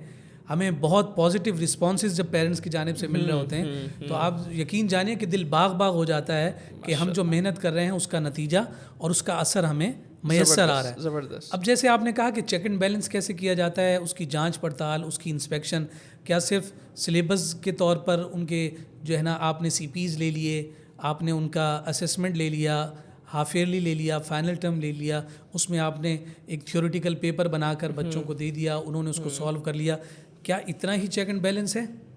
میں وہی بات آپ سے کر رہا ہوں کہ جب گروپ آف اسکولز آپ آرڈنری کو رکھیں گے تو وہاں پر آپ کو یہی چیزیں نظر آئیں گی. لیکن اب یہاں ڈائریکشن گروپ آف اسکولز کی ایک یوں سمجھے یونیکنیس یہ ہے, کہ انفرادیت یہ ہے کہ یہ صرف ان مقامات پر جہاں نارملی چیک اینڈ بیلنس ہوتا ہے ان کو تو یوٹیلائز کر ہی رہا ہوتا ہے, بلکہ یہاں پر پورا ڈپارٹمنٹ SRM کا موجود ہے جو انسپیکشن کے لیے گاہے بگاہے وقتاً فوقتاً ہر 2 مہینے کے بعد 3 مہینے کے بعد جو کیمپسز ہیں ان کا سرپرائز وزٹ بھی کر رہے ہوتے ہیں. اچھا. اور وہ پری انفارمڈ جو ہے وہ بھی وزٹ کر رہے ہوتے ہیں. اب یہاں سے جب ہم بیٹھے ہیں, کراچی میں بیٹھے ہیں, یہاں سے ہم پورے پاکستان کے کیمپسز کو جب رول کر رہے ہیں تو ہم یہاں سے بھی چیک اینڈ بیلنس کر سکتے ہیں, لیکن فزیکلی کسی شخص کا, آپ کے SRM کا وہاں جا کر ان چیزوں کو دیکھنا, انہیں ایبزارب کرنا اور انہیں آبزرو کرنے کے بعد اس پر سجیشن دینا, اس کا کتنا گہرا اثر مرتب ہوتا ہے. یہ کسی کیمپس کے ڈائریکٹر سے پوچھئے کہ وہ جب یہ ٹیم آتی ہے تو چھوٹی چھوٹی باتوں کی بھی نشاندہی کی جا رہی ہوتی ہے کہ اس عمل کو یہاں ایسے نہیں بلکہ ایسے ہونا چاہیے. بہت زبردست. رزلٹ اورینٹیڈ جب آپ کی کوئی بھی پریکٹس ہوگی رزلٹ اورینٹیڈ تو اس کا نتیجہ نکلے گا. اب نارملی انسپیکشن کا معنی یہ ہوتا ہے کہ آپ جائیں اور جا کر کھال ادھیڑ کر آ جائیں, انسپیکشن اسے کہتے ہیں. میں چونکہ فائنینس سے تعلق رکھتا ہوں تو آڈٹ جو ہوتا ہے, ایکسٹرنل جو آڈٹ ہے, اس کے لیے آپ کسی بینک میں جب آڈیٹر ایکسٹرنل آڈیٹر جاتا ہے تو اس کا کام صرف اتنا ہوتا ہے کہ کریدے چیزیں اور ان کے سارے سسٹم کو تہز نہز کر کے آئے اور بتائے ان کے پاس کچھ بھی نہیں تھا. لیکن یہاں ڈائریکشن گروپ آف اسکول کی جب انسپیکشن ٹیم جا رہی ہوتی ہے تو وہ ہر چیز کو کریت تو رہی ہوتی ہے, ہر چیز کا چیک اینڈ بیلنس اور اس پر جو ہے وہ پوائنٹس لگا تو رہی ہوتی ہے, لیکن ساتھ ساتھ سجیشنز بھی دے رہی ہوتی ہے. زبردست. کہ اگر یہاں پر یہ ویکنس ہے تو اس ویکنس پر ہم کس طرح سے اپنے آپ کو جو ہے غالب کر سکتے ہیں, اس ویکنس کو دور کر سکتے ہیں. اس لیے میں نے کہا کہ رزلٹ اورینٹیڈ جب آپ کی پریکٹس ہوگی تو اس کے نتائج نکلتے ہیں, اور یہی بنیادی وجہ ہے چاہے کراچی کا کیمپس ہو یا آزاد کشمیر کا کیمپس ہو, جو تربیہ کا رزلٹ آپ کو کراچی کے کیمپس میں ملے گا وہی رزلٹ آپ کو آزاد کشمیر کے کیمپس میں ملے گا, چونکہ check and balance result oriented ہے. ہم نے اپنے جو یوں سمجھیے کہ NWO نیٹورک ایسوسیٹس ہیں ان کو صرف یہ نہیں باور کرانا کہ آپ ہماری پریکٹسز پر امپلیمنٹیشن نہیں کر رہے, بلکہ ہم نے ان کو ایسے سجیسٹ کروا کر اپنی فیملی کا حصہ ہی بنا کر رکھنا ہے تاکہ ہم پراپرلی اس سلسلے کو قائم رکھیں. اس لیے ان SRMs کی انسپیکشن کا جانا, سرپرائزنگلی بھی جانا اور پھر پری پلانڈ جانا, پہلے سے انفارم کر کے جانا, ایک ایک چیز کو جب آپ کو ایک پوری پالیسی دے دی گئی ہے کہ آپ کا جو تربیہ کا بورڈ بنے گا وہ بورڈ اس چیز کو مد نظر رکھ کر بنایا جائے گا. ان چیزوں کو جب جا کر چیک کیا جا رہا ہوتا ہے ویکلی بیسس پر, آپ کو جو احادیث بھیجی جا رہی ہیں وہ بچوں کی نظر سے ڈیلی گزر رہی ہیں کہ نہیں, آپ نے وہ احادیث اس مقام پر اس پلیس پر لگائی ہیں کہ بچہ گزرتے ہوئے انہیں پڑھ لے. دیکھیے ایک چیز بڑی خوبصورت یوں بھی ہوتی ہے کہ بچہ جب نیا ریڈنگ اس کو آتی ہے نا تو اس کو ایک چسکا ہوتا ہے کہ وہ دیوار پر کہیں بھی کوئی چیز لکھی ہوتی ہے نا تو اس کو فوراً پڑھتا ہے. اگر اس کو پلے گروپ کا بچہ ہے, آپ نے اس کو اے بی سی ڈی اگر 4 ورڈ ہی سکھائیں, اس کو کہیں بھی اے نظر آئے گا تو فوراً اس کی طرف وہ کاؤنٹر کرے گا. تو یہاں تک ڈائریکشن گروپ آف اسکول میں خیال کیا جاتا ہے کہ وہ تربیہ کا جو بورڈ ہے وہ ایسی جگہ پر پلیس ہو کہ بچہ آتے ہوئے جاتے ہوئے اس پر اس کی نظر ضرور پڑ جائے, اور کچھ نہ بھی ہو حدیث کے الفاظ پر جو اس کی نظر پڑی اللہ, تو آپ کیا بتائیے اس کی برکت بچے کو نہیں ملے گی؟ یقیناً ملے گی. ٹھیک ہے, اتنی باریک چیزوں کا بھی جب آپ خیال کرتے ہیں نا تو یہ پروفیشن میں نہیں ہوتا, یہ پیشن میں ہوتا ہے. پیشن میں ہوتا ہے کہ واقعی تربیت کرنے کا ایک عزم ہے, ایک ارادہ ہے. ایک عزم ہے, ایک ارادہ ہے, اور اتنا کور ارادہ ہے کہ اس کے لیے آپ یوں سمجھ لیجئے کہ آپ اتنی ٹریولنگ کروا رہے ہوتے ہیں اپنی ٹیم کو. جی میں اس کے اتنے ایکسپینسز ہو رہے ہوتے ہیں, اور ٹریولنگ اتنی کوئی اب آسان نہیں رہی. یعنی آپ کی ٹیم جو ہے وہ 15-20 دن آؤٹ آف سٹی پھر رہی ہے. پھر آپ اس میں پیشن دیکھیے کہ اسٹاف کا پیشن دیکھیے کہ وہ اپنے آپ کو پیش کیے ہوئے کہ ٹھیک ہے کوئی بات نہیں 20 دن اپنے گھر والوں سے دور ہوں گا, کوئی بات نہیں, جن بچوں کی بہتری کے لیے میں جا رہا ہوں وہ بھی میری اولاد ہی کی طرح. تو جب آپ پوری سوسائٹی کو اس طرح سے اپنے جو سمجھیے کہ گلدستے میں لینے کی کوشش کرتے ہیں تو اس کے اثرات اور نتائج نکلتے ہیں. اس لیے چیک اینڈ بیلنس تو بہت ہی اسٹرانگ ہے. میں تو اکثر جو ہے ہمارے ایس آر ایم سے کہتا ہوں کہ بھائی کہیں کوئی بات چھوڑ بھی دیا کریں تو آپ تو ایک چیز کو نوٹ کر کے آپ ہیڈ آفس کو بتاتے ہیں. یہ ظاہر سی بات ہے کہ ان کا ہیڈ آفس کے ساتھ اخلاص ہے, صرف ہیڈ آفس کے ساتھ نہیں بلکہ ہر کیمپس کے ساتھ بھی اخلاص ہے, تاکہ ہم اپنے جو ایررز ہیں ان کو ریکٹیفائی کر سکیں. ماشاءاللہ بہت خوبصورت انداز میں آپ نے اس کی بھی وضاحت فرمائی. اچھا حضرت, جب ہم نے بات اسٹارٹ کی تو اس وقت آپ نے ماں باپ پر ایک بڑی تفصیلی گفتگو کی, اور ابھی ہم نے جو ہے وہ ڈائریکشن گروپ آف اسکولس پہ جب بات کی تو اس کے ضمن میں یقیناً اوور آل تمام اسکولوں پہ بھی بات ہونی چاہیے ہو گئی کہ اسکولوں کا کردار کیا ہونا چاہیے. لیکن اساتذہ جو کہ ایک بہت بڑا رول پلے کرتے ہیں اسکولس کے اندر اور بچے کی تربیت کے اندر, ان پہ ہماری کوئی تفصیلی بات چیت نہیں ہوئی.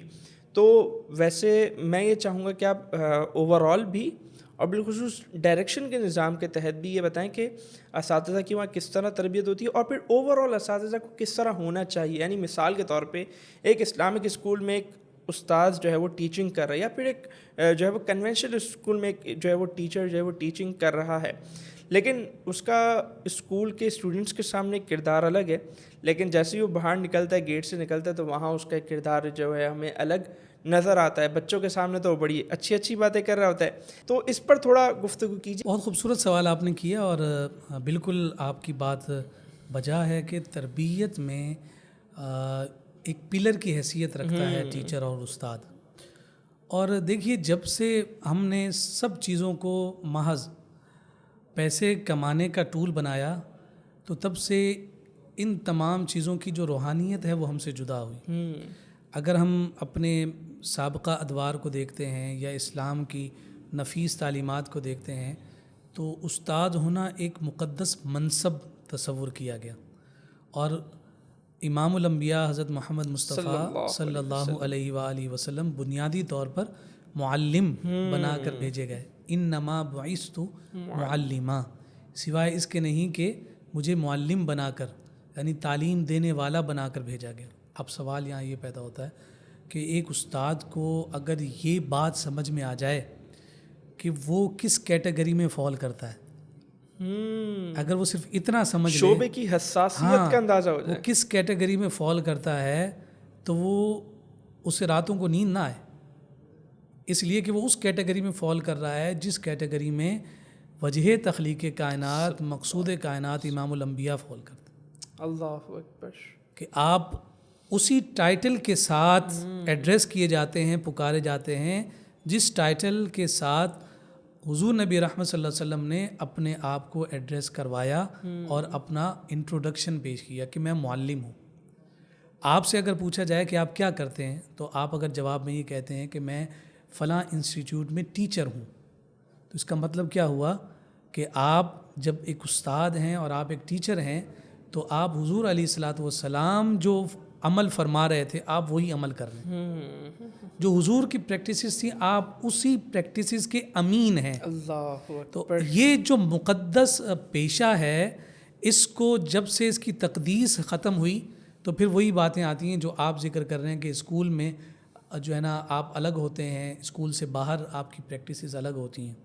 تو استاد جب یہ جان لے، اپنے آپ کو اس بات پر آمادہ کر لے اور کنونس کر لے کہ استاد روحانی باپ ہوتا ہے، والدین کا مقام ہے جو اساتذہ کا مقام ہے، تو پھر اس کے بعد وہ خود اپنے آپ کو تبدیل کرنے کی کوشش کرتا ہے.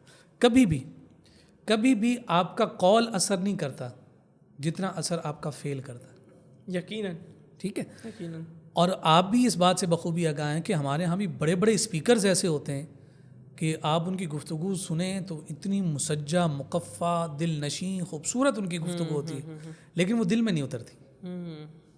اس کی وجہ یہ ہوتی ہے کہ وہ صرف ان کا قول ہے، ان کا عمل نہیں. لیکن اسی کے برعکس آپ کو کچھ ایسے لوگ بھی مل جائیں گے کہ جملے ٹوٹے پھوٹے ہوں گے لیکن اس میں اثر اتنا زیادہ ہوگا کہ اگلے والا فوراً اس کے اثر کو قبول کر کے اپنی زندگی میں تبدیلی لانے کی کوشش کر رہا ہوتا ہے. اس لیے جو استاذ ہے وہ جب اپنے اس منصب کی حساسیت کو سمجھے گا، اس سینسٹیوٹی کو سمجھ لے گا، تو پھر اس کے بعد وہ بہروپیہ نہیں رہے گا. اس کا عمل جیسے اسکول میں ہوگا، اسکول کے باہر بھی اور ٹرانسفر بھی ہوگا بچوں تک ٹرانسفر ہوگا. تو ڈائریکشن گروپ آف اسکولز جو ہے اس پر بھی نظر رکھے ہوئے. اور وہ کس طرح سے نظر رکھے ہوئے؟ ٹیچرز کی ٹریننگ کے پراپر سیشنز ہو رہے ہوتے ہیں. ماشاءاللہ. اچھا، صرف اتنا نہیں کہ ڈائریکشن گروپ آف اسکولز یہ کہتا ہو کہ تربیت کے حوالے سے پیرنٹس کی اور اساتذہ کی جو تربیہ ہے اس کے حوالے سے جو کچھ ہم دیں گے، پرووائڈ کریں گے، صرف اس تک ہی آپ نے محدود رہنا ہے، بلکہ وہ ہمیں موٹیویٹ اس بات پر بھی کر رہے ہوتے ہیں کہ اگر آپ کے ذہن میں کوئی ایسے کانسیپٹس ہوں، کوئی ایسے آئیڈیاز ہوں جس کے ذریعے سے آپ اپنے اسٹاف کو مزید جو ہے وہ اچھا کر سکتے ہوں، ان کو نرچر کر سکتے ہوں، آپ انہیں اختیار کریں. جیسے مثال کے طور پر میں نے اپنے کیمپس میں یہ طریقہ رکھا ہوا ہے کہ in every month 2 weeks of every month یعنی سیچرڈیز ایک پراپر ایک سیشن کیا جاتا ہے ٹیچرز کے ساتھ، جس میں پرٹیکولرلی ایک ٹاپک لے لیا جاتا ہے. اس ٹاپک وہ کوئی ایسا ٹاپک نہیں ہوتا کہ جس کا کوئی لنک نہ ہو، ایسا ہی ٹاپک ہوتا ہے کہ جو تربیہ کے ساتھ، ایجوکیشن کے ساتھ ایفیلیٹ ہوتا ہے. اس پر ڈسکشن ہو جاتی ہے، اس پر انہیں موٹیویٹ کیا جا رہا ہوتا ہے. اور وہ جو موٹیویشن ہے وہ پھر ان اساتذہ اور ٹیچرز کو اس بات پر ابھارتی ہے کہ ہاں وہ اور زیادہ ایفرٹ کریں. تو اس طرح کی بھی کوششیں ڈائریکشن اسکول میں جاری رہتی ہیں تاکہ جو پیرنٹس ہیں وہ اپنی ذمہ داری کا احساس کرتے ہوئے اپنے بچوں کو بہترین بچہ بنانے کی کوشش کریں. جو طالب علم ہوتا ہے نا، جو اسٹوڈنٹ ہوتا ہے، وہی ایمبیسیڈر ہوتا ہے آپ کے اسکول کا بھی اور آپ کے ٹیچر کا بھی. یقیناً. ٹھیک ہے. بالکل. اگر جو ٹیچر ہے وہ یہ سمجھ لے کہ یہ بچہ جب گھر جائے گا اور گھر جا کر یہ بتائے گا کہ میری ٹیچر نے یہ اچھی بات مجھے بتائی تھی، تو بتائیے کہ نیک نامی کس کی ہے؟ ٹیچر کی ہو گئی. اب وہ ٹیچر جس اسکول میں ایفیلیٹ ہے، جس اسکول میں امپلائی ہے، پھر اس اسکول کی نیک نامی ہے. یقیناً. ٹھیک ہے. تو یہ پھر اس طرح سے گڈ ول آگے بڑھتی چلی جاتی ہے. تو ہم پوری کوشش کرتے ہیں کہ ہمارے پاس جو ٹیچر آئے، چاہے کسی کنونشنل اسکول سے ہی کیوں نہ آئی ہو، ہم یہ کہہ کر اسے واپس نہیں بھیج دیتے کہ بھائی آپ ہمارے انوائرمنٹ میں، ہمارے ماحول میں ایڈجسٹ نہیں ہو سکتی، لہٰذا آپ سے ہم معذرت چاہتے ہیں. نہیں، بلکہ ہم جو ہے نا گریجولی کوشش کر رہے ہوتے ہیں. بہت سارا اسٹاف ہمارے پاس ایسا آتا ہے کہ جو کہتے ہیں کہ بھائی ہم نے تو زندگی بھر اسکارف لیا ہی نہیں، ہم کیسے لے سکتے ہیں؟ تو اگر ہم ان سے یہ کہیں کہ نہیں بھائی آپ تو ہمارے پاس تبھی آ سکتے ہیں جب آپ پراپر برقع میں، پراپر اسکارف میں آ پائیں گے. میں اپنے کیمپس کی آپ کو بات کروں گا جو پریکٹیکلی میرے سامنے ہے. نہیں اسکارف کیا کرتی تھیں، صرف اس بات پر انہیں آمادہ کیا کہ آپ صرف دوپٹہ لے لیں. 1 مہینے کے بعد جب انہوں نے دوسرے تمام اسٹاف کو دیکھا کہ وہ نقاب بھی کر رہی ہیں تو وہ دوپٹہ سے اسکارف پر آ گئیں. 1 مہینہ اور گزرا تو اب وہ اس اسکارف کے ساتھ وہ عبائے پر بھی آ گئیں. تو اب یہ تربیت جو ہے وہ چونکہ اس تربیت کا تعلق بوڑھے شخص کے ساتھ بھی ہے اور بچے کے ساتھ بھی ہے، زندگی میں ہر موقع پر جاری رہتا ہے. تو ہم جو ہے صرف بچوں کے ساتھ یہ صلہ رحمی کا معاملہ تربیت کے اعتبار سے نہیں قائم کیے ہوئے، بلکہ وہ جو اسٹاف ہے ہمارا، ہم اسے جب فیملی کا حصہ بنا رہے ہیں تو ان کی بہتری کے لیے بھی ہم مستقل یکسو ہو کر کوشاں رہتے ہیں تاکہ زیادہ سے زیادہ ان کی ڈیولپمنٹ کا اثر بچوں پر مرتب ہوتا رہے. زبردست، بہت خوبصورت. اچھا، جیسا آپ نے بتایا کہ ٹیچرز کو باقاعدہ آپ لوگ جو ہے وہ بٹھا کر، یعنی ایوری منتھ ٹوائس ان اے ویک، تو آپ Twice in a month. Twice in a month, ہاں آپ انہیں بٹھاتے ہیں اور ان کی تربیت کرتے ہیں. تو پیرنٹس پہ جیسے ہماری گفتگو ہوئی تو آپ نے بتایا کہ آن لائن تو ان تک چیزیں پہنچ رہی ہوتی ہے، تربیت ڈائری بھی پہنچ رہی ہے، لیٹر بھی سرکولیٹ ہو رہا ہے، ان کو بھی بلانے کا، بٹھانے کا، کچھ ان کے ساتھ انٹریکٹ کرنے کا کچھ ہے انتظام وغیرہ؟ جی بالکل. جیسے مثال کے طور پہ میں نے آپ سے کہا نا کہ جتنے ٹولز نارمل اسکولز میں یوز ہو رہے ہوتے ہیں تو ہم اسے تھوڑا سا ڈفرینٹ کر کے اس سے اپنے مفاد اور اپنے مقاصد کو حاصل کرنے کی کوشش کر رہے ہوتے ہیں. تو یہ جو پیرنٹس ٹیچر میٹنگ ہے اس کو ہم جو ہے ایک اعتبار سے پیرنٹس کا تربیت سیشن کا ایک رنگ دے دیتے ہیں. زبردست. تو اس میں صرف یہ نہیں ہو رہا ہوتا کہ وہ پیرنٹس آتے ہیں، اپنے بچے کی پروگرس لیتے ہیں، رزلٹ کارڈ لیتے ہیں، خوش ہوتے ہیں اور چلے جاتے ہیں، بلکہ ہم اس میں کچھ ایسی چیزوں کو داخل کرنے کی کوشش کرتے ہیں کہ جو فزیکلی وہ ہمارے ساتھ ایسے اٹیچ رہیں کہ گاہے بگاہے جب وہ پیرنٹس ٹیچر میٹنگ میں اپنا مقصد لے کر آئیں تو ہم اپنا مقصد ان تک جو ہے ڈیلیور کریں اور وہ ایک کنیکشن جو ہے کمیونیکیشن کا وہ قائم ہو جائے اور اس کا اثر جائے. مثال کے طور پر اب جس مثال ہم کوشش یہ کرتے ہیں کہ جب کبھی بھی کوئی پیرنٹس ٹیچر میٹنگ رکھی جائے تو اس میں ہم پراپرلی کسی نہ کسی ایگزیبیشن کا نام دے کے، تاکہ وہ کوئی انفیملیئر چیز نہ کسی کو فیل ہو، پتہ نہیں یہ کیا چیز ہے. فیملیئر چیز میں ہم کسی ایسی چیز کو داخل کر دیتے ہیں. جیسے مثال کے طور پر آپ نے ایک ماڈل بنوایا سولر سسٹم کا، جو ہمارا پورا لیونر اور سولر ایکلپس کا پورا ایک ماڈل ہے، وہ آپ نے بچوں سے بنوایا اور بچوں کے سامنے رکھ دیا. ٹھیک ہے. اور پیرنٹس آ رہے ہیں سائنس ایگزیبیشن میں جو ہے اسے دیکھ رہے ہیں، بچے انہیں اس پر بریف کر رہے ہیں کہ یہ کیا چیز ہے. بچوں ہی کی زبان سے اس بریفنگ میں ہم انہیں اللہ کی قدرت کے مظاہر کا بھی ایک خوبصورت پیغام دے رہے ہوتے ہیں. بہت خوبصورت. تو اب وہ بچے جب اس اعتبار سے اپنی اس تربیت یا اپنی اس محنت کا نتیجہ اپنے پیرنٹس کے سامنے، دیگر آنے والے پیرنٹس کے سامنے رکھ رہے ہوتے ہیں تو وہ خود بخود والدین اس بات کی خواہش کا اظہار کرتے ہیں کہ اگر یہ بچہ جو کسی اور کا بیٹا ہے یا کسی اور کی بیٹی ہے، اگر وہ یہ کر رہے ہیں تو میں بھی اپنے بچوں کو گھر پر محنت کر کے نیکسٹ ٹائم کے لیے ان کو بھی اس عمل سے تیار کروں. اس لیے غیر محسوس طریقے سے بھی بہت سارے انٹرنلی جو ہے ہمارے ایمز اور فوکسز چل رہے ہوتے ہیں جو ہم پیرنٹس کے ساتھ اپنے آپ کو ایفیلیٹ کرنے میں مستقل مصروف عمل رہتے ہیں. زبردست زبردست. اچھا حضرت، جب ہم نے گفتگو کا آغاز کیا تو وہاں آپ نے تربیہ کا نقطہ آغاز بتایا کہ ماں باپ کی جو تربیت ہے اس کا نقطہ آغاز تب سے ہے جب بچہ جو ہے وہ ماں کے پیٹ میں ٹھہر جاتا ہے، تب سے ماں باپ کی تربیت جو ہے نا وہ شروع ہو جاتی ہے.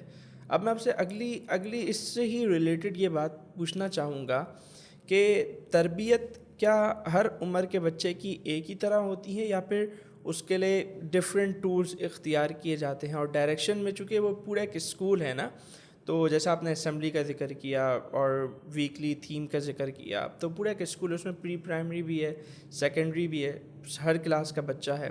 تو کیا مطلب ہر ایک ہی نہج پہ تربیت ہو رہی ہے یا پھر الگ الگ ٹولز ہیں؟ اس بارے میں تھوڑا بتائیں. بڑا خوبصورت سوال ہے. اور آپ یہ دیکھیے کہ کلاس 8 یا کلاس 7 کی بک آپ پری پرائمری کو نہیں پڑھاتے نا. جی جی. تو ان کے لیے مینٹل لیول ان کا اسی طرح سے رکھا جاتا ہے. تو اس کا مطلب یہ ہوا کہ آپ کو ہر ایک کے اسٹینڈرڈ اور ہر ایک کے لیول کے مطابق اس سے بات کرنی چاہیے. کلیم الناس علی قدر عقولہم، اسی ضابطے کو ہی مد نظر اور ملحوظ خاطر رکھتے ہوئے ہم نے اس کو بھی بائیفرکیٹ کیا ہوا ہے. تو یہ بات واضح ہو گئی کہ ہم نے ہر لیول کے اعتبار سے ان چیزوں کا خاص طور پر اہتمام کر رکھا ہے. پھر آپ کی اگلی بات کہ کیا ہر عمر کا بچہ ایک ہی طرح کی تربیت سے فائدہ حاصل کر لیتا ہے یا نہیں؟ تو یہ بات بڑی اہمیت کی حامل ہے جس سے ہمارے والدین بھی، ہمارے اساتذہ بھی اکثر و بیشتر کوتاہی کھاتے ہیں. یہاں میں ایک بات ذکر کرنا چاہتا ہوں. یہ بات ذکر کی گئی کہ 3 7s کا ایک کانسیپٹ تربیہ میں ذکر کیا جاتا ہے گروتھ اینڈ ڈیولپمنٹ میں. صحیح. جو شروع میں ہم بات کر رہے تھے نا، نیچر، نرچرنگ، گروتھ اور ڈیولپمنٹ کی، تو اس میں 3 7s کا ایک بہت بڑا عمل دخل ہوتا ہے. اچھا. کہا گیا الولد سید 7 سنین، جو بچہ ہے وہ سردار ہے 7 سال. والولد عبد 7 سنین، اور بچہ غلام ہے، ماتحت ہے 7 سال. والولد مشیر 7 سنین، اور بچہ دوست ہے، مشیر ہے 7 سال. 3 7s، 7 7 7، ٹوٹل کتنے ہو گئے؟ 21. اس کا مطلب یہ ہوا کہ بچہ جب پیدا ہوا ایگزسٹ کیا, اس کی پریزنس اس دنیا میں آئی, اس فزیکل لائف میں, اس کے بعد سے لے کر 21 سال تک بچے کی تربیت کی پروگرس جاری رہتی ہے. پھر جب اسے کیٹیگرائز کیا گیا ہے 3 میں, اس کا مطلب یہ ہو گیا کہ ہر مقام پر اس کے تربیت کی جو پریکٹسز ہیں وہ چینج ہوتی ہیں. کیسے؟ شروع کے جو 7 سال ہیں اس میں ذکر کیا گیا کہ وہ سردار ہے, وہ بادشاہ ہے. شروع کے 7 سال اچھا, وہ بادشاہ ہے, وہ سردار ہے. کیسے؟ اس عمر میں بچہ دیگر عمر کے مقابلے میں زیادہ چڑچڑا پن ایڈاپٹ کرتا ہے. اچھا, اس کی بات نہیں مانی جائے گی تو وہ زیادہ ریئیکٹ کرتا ہے. تو اس لیے کہا کہ یہ جو 7 سال ہیں بچے کے ساتھ ماں باپ کا رشتہ اور ماں باپ کا تعلق ایسا رہنا چاہیے کہ جیسے وہ بچہ سردار ہے, اس کی ہر اچھی خواہش کو پورا کیا جائے, اس کی ہر ضرورت کو پورا کیا جائے, اس کی بات مانی جائے, اس کو اہمیت دی جائے. واہ, تو اس کا نتیجہ اور اس کا ثمر یہ نکلتا ہے کہ جب اسے آپ نے سردار بنا کر رکھا تو اس عمر میں اس کے اثرات اس کی ذات پر مرتب ہوتے ہیں. صحیح ہے. ٹھیک ہے. اب عمومی طور پر کیا ہوتا ہے کہ اس عمر میں ہم بچے پر سختی کرنا شروع کر دیتے ہیں تاکہ وہ بگڑ نہ جائے. تاکہ وہ بگڑ نہ جائے. وہ لازمی بگڑے گا اگر اس عمر میں سختی کی گئی. یہ بہت بڑی کوتاہی ہم سے ہوتی ہے. ہم عمومی طور پر مدارس میں بھی اس بات کو دیکھ رہے ہوتے ہیں. یہ عمر وہ ہوتی ہے جس عمر میں آپ نے بچے میں جذبہ اور شوق پیدا کرنا ہوتا ہے. اس کی مثال یوں لے لیجیے کہ جب یہ 7 سال مکمل ہوتے ہیں, حضور علیہ الصلوۃ والسلام کی ایک حدیث مبارکہ ہمیں توجہ دلاتی ہے. حضور نے فرمایا کہ بچے کو نماز کی ترغیب دو. کس عمر میں؟ 7 سال. یعنی ایک فیز کمپلیٹ ہوا ہے تو اب عادتیں نہیں, اب عبادتوں کی جانب بچے کو لے کر آنا. ٹھیک ہے. اور پھر 10 سال کی عمر میں حضور نے کیا فرمایا؟ اسے مارو بھی, اس کو مار کر نماز پڑھاؤ. تو یہ جو مارنے کا عمل یا سختی کا جو عمل ہے یہ کون سی کیٹیگری میں فال کر رہا ہے؟ سیکنڈ سی میں نا, 3 7s میں نا. تو وہ 7 سے لے کر 14 سال کی عمر میں کہا کہ اس عمر میں بچے عادتوں میں پختہ ہوتے ہیں. اس لیے اس عمر میں جو عادت ہو جائے گی وہی عادت آخر تک رہے گی. عادت اگر اچھی ہو گئی تو یہی عادت کل عبادت بن جائے گی. حضرت آپ کہہ رہے ہیں پہلے 7 سال سردار, پھر 7 سال گویا غلام, تو آپ نے جب اس کو 7 سال سردار بنا کے رکھا جی تو وہ اگلے 7 سالوں میں آپ کے سر پہ نہیں سوار ہو جائے گا؟ میں آپ کو عرض کروں, یہ جینیٹیکلی بات طے شدہ ہے کہ ہر عمر میں مزاج مختلف ہوتا ہے. کیا آپ میں وہ بردباری ہوگی جو آپ کے والد میں ہوگی؟ نہیں. آپ کی شخصیت میں وہ وقار ہوگا جو آپ کے بڑے بھائی کی شخصیت میں وقار ہوگا؟ نہیں. اس بردباری کے لیے آپ کو اس عمر میں پہنچنا ہوگا نا. تو بچے کو جو جینیٹیکلی اس کے جسم کی نشو و نما اور اس کے خون کی حرارت کے جو اثرات ہیں وہ اس کے مزاج پر جو مرتب ہو رہے ہوتے ہیں اس کو پھر اسی اعتبار سے ڈسکس کیا, ایڈریس کیا جا رہا ہوتا ہے. صحیح. اس 7 سال کی عمر میں اگر آپ سختی کریں گے تو وہ بگڑے گا. اس 7 سال کی عمر میں اس پر نرمی کریں گے تو وہ بگڑے گا. ہمارا مسئلہ کیا بنتا ہے؟ ہماری بچی 8 سال کی ہے, 9 سال کی ہے, 10 سال کی ہے, ہم اس کے لباس پر بھی خیال نہیں کرتے, اسے ہم جو ہے وہ اسکارف اور دوپٹہ لینے پر بھی اس کو زور نہیں دیتے. اور یہی تو میں عرض کروں تو چھوٹ دینے والی عمر ہوتی ہے. مطلب ہمارے یہاں تو یہ کانسیپٹ ہے کہ چھوٹ کیا کہا جاتا ہے, ابھی تو چھوٹی ہے. ایگزیکٹلی, ابھی تو بچہ ہے. جی بالکل. تو اس کا نتیجہ کیا نکلتا ہے کہ جو عادت بنانی تھی جس عمر میں نہیں بنائی. یہ عرض کرنے کا مقصد ہے کہ یہ وہ جری نہیں ہوتا بچہ, ہوتا صرف اتنا ہے کہ آپ کو اپنی تربیت کے انداز کو تبدیل کرنا ہوتا ہے بچے کی ساخت اور اس کے مزاج کے مطابق. اور حضور علیہ الصلوۃ والسلام کی احادیث اس پر ہمیں گائیڈ کر رہی ہیں. اگر حضور 10 سال کی عمر میں مار کر نماز پڑھانے کا حکم دے رہے ہیں تو اس کا مطلب یہ ہے کیا ہے, یہ دین فطرت ہے نا. تو حضور کا جو قول ہے وہ کیا ہوا, دین ہوا نا. تو جب دین فطرت ہے تو اس کا مطلب یہ ہے کہ 10 سال کی عمر میں سختی کرنا فطرت کے مطابق ہے. ایگزیکٹلی. بات سمجھ رہے؟ اور پھر اس کے بعد 14 سال کی بچے کی عمر ہوگی. اب 15 سے لے کر 21 تک یہ مشیر ہے, دوست ہے. بلوغت, جسم میں اس کی جو سرکولیشن آف بلڈ ہے, اس کی جو ہیٹنس ہے, وہ اسے مینٹلی طور پر بہت کچھ سوچنے پر ابھار رہی ہوتی. ظاہری سی بات ہے کہ انسان ہے تو اس کا نفس بھی اس کے ساتھ جڑا ہوا, تو شیطانی خواہشات بھی اس عمر میں بہت تیزی کے ساتھ بچے پر اٹیک کرتی ہیں, اور روحانی خواہشات بھی. اب پیچھے تو آپ نے سارا کا سارا اسے بچہ سمجھ کر گزار دیا، اب وہ روحانی خواہشات کہاں سے آئیں گی؟ صحیح. لیکن شیطان تو ساتھ اول دن سے ساتھ پیدا ہو کر آیا ہوا ہے، وہ تو اپنے کام کو گریجولی ساتھ بڑھا رہا ہے نا. تو آپ بتائیے کہ اب 14 سال کی عمر میں اب وہ آپ کی والی بات آئے گی کہ 15 سال کی عمر میں اب آپ سختی کریں گے تو بچہ باغی ہو جائے گا. اور یہ وہ عمر ہوتی ہے کہ پھر ماں باپ بھاگ رہے ہوتے ہیں روتے ہوئے علماء کے پاس اور دیگر لوگوں کے پاس کہ ہمارے بچے کو سدھار دیں. تو اس کا وجہ صرف اور صرف یہ ہوتی ہے کہ یا تو آپ اول دن سے بچے پر سختی کرنے لگ جاتے ہیں تو آپ اس عمر کا فائدہ نہیں اٹھا پاتے، یا تو پھر یہ ہوتا ہے کہ آپ شروع سے نرمی لے کر 14 سال تک نرمی ہی رکھی، اس نے سختی دیکھی ہی نہیں. اس نے جب اس نے سختی دیکھی، یہ جو کہا جاتا ہے کہ کھلاؤ سونے کا نوالا دیکھو شیر کی آنکھ سے، اس کا کیا مطلب ہے؟ اس کا مطلب یہ ہے کہ بچے کو پتہ ہونا چاہیے کہ میں اچھا کروں گا تو مجھے سب کچھ دیا جائے گا، لیکن اگر مجھ سے کوئی کوتاہی ہوگی تو مجھے معاف بھی نہیں کیا جائے گا. میں خود بہت سارے والدین کو ایسے جانتا ہوں کہ جو اپنے بچوں کے ساتھ بہت فرینڈلی ہیں، لیکن وہ احترام کا رشتہ ماں باپ کے ساتھ بھی اتنا قائم ہے کہ اگر کوئی چھوٹی سی کوتاہی یا خامی ہو جائے تو وہ بچہ کانپ بھی رہا ہوتا ہے. وہ فرینڈلی انوائرمنٹ کہاں گیا؟ وہ احترام کی جو باؤنڈری ہے وہ اسے قائم رہتی. اب یہ جو 15 ایئرز کے بعد کی جو ایج ہے نا، اس میں بچے کو گیدرنگ چاہیے. اس کا دماغ جو سوچ رہا ہے وہ چاہتا ہے کہ میں اسے کسی کے ساتھ شیئر کروں، وہ چاہتا ہے کہ میں اپنے معافی ضمیر کسی سے بیان کروں. ماں باپ کیا کرتے ہیں کہ سختی کیے چلے آ رہے ہیں، اب بھی سختی کر رہے ہیں. وہ اپنا معافی ضمیر نکالنا چاہتا ہے، اپنے دل کی بھڑاس نکالنا چاہتا ہے، ماں باپ سننا ہی نہیں چاہتے. اب یہاں سے باغیانہ اب وہ کیا کرے گا؟ ظاہری سی بات ہے کہ فطرت تو ہے، اس نے تو اپنا معافی ضمیر بیان کرنا ہے، نکالنا ہے جو کچھ ہے اس کے ذہن میں. صحیح ہے. وہ اس کے لیے پھر اس گیدرنگ کو تلاش کرتا ہے. گھر میں تو ملی نہیں. اب وہ باہر جائے گا. جب وہ باہر جائے گا تو کبھی وہ گلی کے نکڑ پر بیٹھے گا، کبھی اسکول کے بعد جو ہے بنک کر کے بچوں کے اپنے دوستوں کے ساتھ کسی چائے کے ہوٹل پر بیٹھے گا.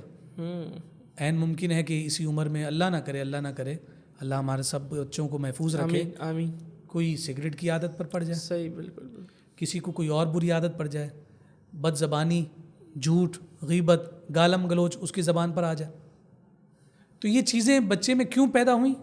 اس لیے کہ اس عمر میں بچے کو جو چاہیے تھا ماں باپ نے نہیں دیا، اس نے اس چیز کے حصول کے لیے کسی اور کو تلاش کی.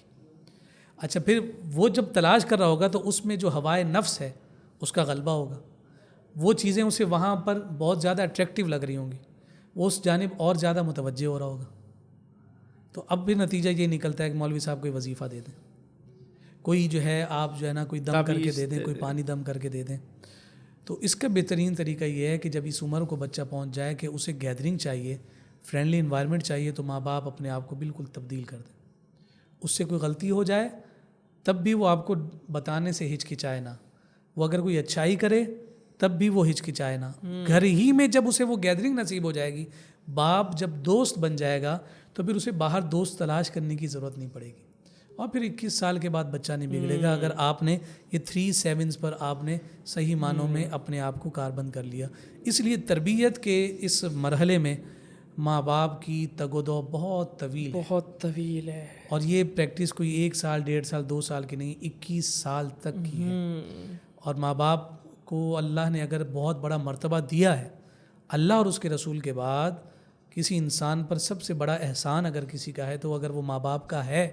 اگر اتنا بڑا مرتبہ اسے دیا ہے تو مرتبے بغیر ذمہ داریوں کے تو نہیں ملتے. بالکل. یعنی قرآن پاک میں جہاں دیکھتے ہیں ہم اللہ تعالیٰ کی عبادت کا حکم ہے، اور وہی ماں باپ والدین کے ساتھ حسن سلوک کا ہے. یقین ہے. تو اگر اتنا بڑا مرتبہ ملا ہے تو پھر رسپانسبلٹیز بھی اسی اعتبار سے ہوں گی. اگر ماں یہ چاہتی ہے کہ میرے ماں کے قدموں تلے جنت رہے تو پھر اسے بھی تو اپنے قدموں تلے جنت لانے کے لیے جو کوشش کرنی ہے وہ کرنی پڑے گی نا. اگر باپ یہ چاہتا ہے کہ میری رضامندی میں میرے رب کی رضامندی ہو تو پھر اسے بھی تو اپنے آپ کے کریکٹر کو ایسا کرنا پڑے گا نا. ایسا تو نہیں ہو سکتا کہ جناب اذان کی آواز آئے تو والد صاحب کہیں کہ بیٹا جاؤ نماز پڑھ کے آؤ، اور والد صاحب خود وہیں بیٹھے. بالکل. تو وہ عبادت تب ہی بنے گی جب والدین ہر لیول کے اعتبار سے اپنے بچوں کی تربیت میں اپنے آپ کو. بہت خوبصورت، بڑے خوبصورت انداز میں آپ نے جس ٹاپک کو آج بیان کیا تربیہ کے عنوان کو، اور جس خوبصورت انداز میں آپ نے گفتگو کو سمیٹا، یقیناً قابل تحسین ہے، اور ماں باپ جب اسے دیکھیں گے تو یقیناً اس میں سے اپنی اصلاح کے لیے پہلو تلاش کر سکیں گے۔ اور میں یہاں اس بات کا ذکر ضرور کرنا چاہوں گا کہ تربیت آج کے دور میں بہت زیادہ مشکل ہے، کیونکہ گلوبلائزیشن کا دور ہے، ڈیجیٹل دور ہے۔ آپ کا بچہ گھر میں ہوتے ہوئے بھی گھر میں نہیں ہے، آپ کا بچہ آپ کے پاس ہوتے ہوئے بھی آپ کے پاس نہیں ہے۔ تو اب آپ سوچ لیں کہ آپ کا بچہ آپ کی نظر میں ہوتے ہوئے بھی آپ وہ جو کام کر رہا ہے وہ آپ کو نہیں پتہ، تو آپ کی ذمہ داری کتنی بڑھ جاتی ہے، ماں باپ کی اور اساتذہ کی ذمہ داری اس دور میں کتنی بڑھ گئی ہے، اس کا اندازہ آپ خود کر لیں۔ تو میں چاہوں گا کہ آپ جو ہے وہ اس پوڈ کاسٹ کو غور سے دیکھیں اور وہ نکات اپنے لیے نوٹ کریں کہ جس سے آپ اپنے بچوں کی تربیت اچھی کر سکیں۔ اور جیسے میں نے آپ کو بتایا، علامہ اکرام صاحب ماشاءاللہ ابو ذر غفاری مسجد میں ہوتے ہیں گلستان جوہر میں، تو آپ ان کے پاس بھی جا سکتے ہیں، یہ وہیں ہوتے ہیں، نمازوں کے بعد ان سے ملاقات بھی کر سکتے ہیں، کچھ گائیڈ لینی ہو تو آپ وہ بھی ان سے لے سکتے ہیں۔ اچھا علامہ صاحب، آخری بس آپ سے 2 منٹ میں لوں گا، ویسے تو ہماری پوری گفتگو پیغام ہی تھی ماں باپ کے لیے، سوسائٹی کے لیے، لوگوں کے لیے، اساتذہ کے لیے، لیکن کوئی خاص آج آپ کی طرف سے ایک پیغام چلے جائے ہمارے ویورز کو اوور آل، تو پلیز آپ وہ پیغام دے دیں۔ جی، میں آج کی پوڈ کاسٹ کے بالکل آخر میں اپنے دیکھنے والے سارے ناظرین کو یہ پیغام دینا چاہوں گا، اور بطور خاص والدین کو۔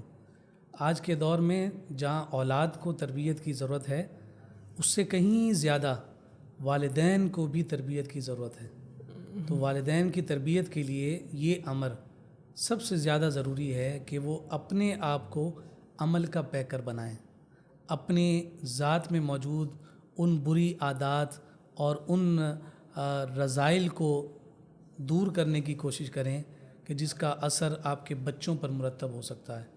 کائنات کے تاجدار صلی اللہ علیہ وآلہ وسلم کا یہ خوبصورت فرمان ہم سب کے مد نظر اور ملحوظ خاطر رہنا چاہیے کہ جس میں حضور نے فرمایا کہ جب کوئی بندہ مومن اس دنیا سے چلا جاتا ہے تو 3 چیزوں کے علاوہ ہر چیز کا تعلق ختم ہو جاتا ہے، اور اس میں جو ایک چیز ذکر ہوئی وہ یہ ہے کہ اولاد صالح۔ اگر کوئی شخص یہ چاہتا ہے کہ وہ مرنے کے بعد بھی زندہ رہے، وہ مرنے کے بعد بھی یاد کیا جاتا رہے اور اچھے لفظوں میں یاد کیا جاتا رہے، تو اسے چاہیے کہ اپنے پیچھے نیک اور صالح اولاد چھوڑ کر جائے۔ مادیت کا دور ہے، فتنے کا دور ہے، ہر طرف نظریاتی، فکری، اعتقادی گمراہیوں کے دروازے کھلے ہوئے ہیں، تو اس اعتبار سے اپنے بچوں کی حفاظت، اپنے بچوں کی نگرانی، ان کی تربیت کی ذمہ داری بہت زیادہ بڑھ جاتی ہے۔ کم از کم آپ اپنی اولاد کو اتنا اہل، اتنا کیپیبل اور اتنا قابل ضرور بنا لیں کہ جب آپ اس دنیا سے جائیں تو وہ دین کے ساتھ اتنے وابستہ ضرور ہوں کہ وہ آپ کے جنازہ پڑھانے کے اہل اور قابل ہوں۔ اتنا دین کم از کم آپ اپنے دین کے ساتھ مخلص ہو کر اپنی اولاد کو سکھا دیں تو یقین جانیے کہ ہماری قبر بھی روشن ہو جائے گی اور ہماری آخرت بھی روشن ہو جائے گی۔ میں اپنے لیے بھی اور آپ سب کے لیے بھی دعاگو ہوں، اللہ تعالی ہم سب کو ایمان کی سلامتی عطا فرمائے، آمین اور آمین۔ یہ تربیت کی ذمہ داری جو والدین پر اللہ رب العزت کے احکامات اور رسول اکرم صلی اللہ علیہ وسلم کے لائے ہوئے دین نے رکھی ہے، اس ذمہ داری کو ہم سب کو صحیح طور پر اختیار کرنے کی اور ادا کرنے کی توفیق عطا فرمائے۔ بہت شکریہ علامہ صاحب، ایک مرتبہ پھر آپ کا بہت زیادہ شکریہ، آپ آئے، تشریف لائے، بہت خوبصورت گفتگو کی۔ اللہ تعالیٰ سے دعا ہے کہ جو ہم نے سنا اسے یاد رکھنے، اس پر عمل کرنے اور اسے آگے پہنچانے کی ہمیں اللہ تعالیٰ توفیق عطا فرمائے۔ اسی کے ساتھ ناظرین آپ سے اجازت چاہتے ہیں، انشاءاللہ پھر آپ سے ملاقات ہوگی نئی پوڈ کاسٹ میں، نئے مہمان، نئے موضوع کے ساتھ۔ تب تک اپنا بہت خیال رکھیے۔ السلام علیکم ورحمۃ اللہ۔ ایجوکیشن، تربیہ، parenting, character building, career counselling سے ریلیٹڈ کوالٹی کنٹینٹ دیکھنے کے لیے ڈائریکشن ایجوکیشنل اسٹوڈیو کے چینل کو سبسکرائب ضرور کیجیے، ہمارے کنٹینٹ کو شیئر کیجیے، اور اگر آپ چاہتے ہیں کہ ہم کسی ٹاپک پر بات کریں تو کمنٹس میں اپنی رائے سے ہمیں ضرور آگاہ کیجیے۔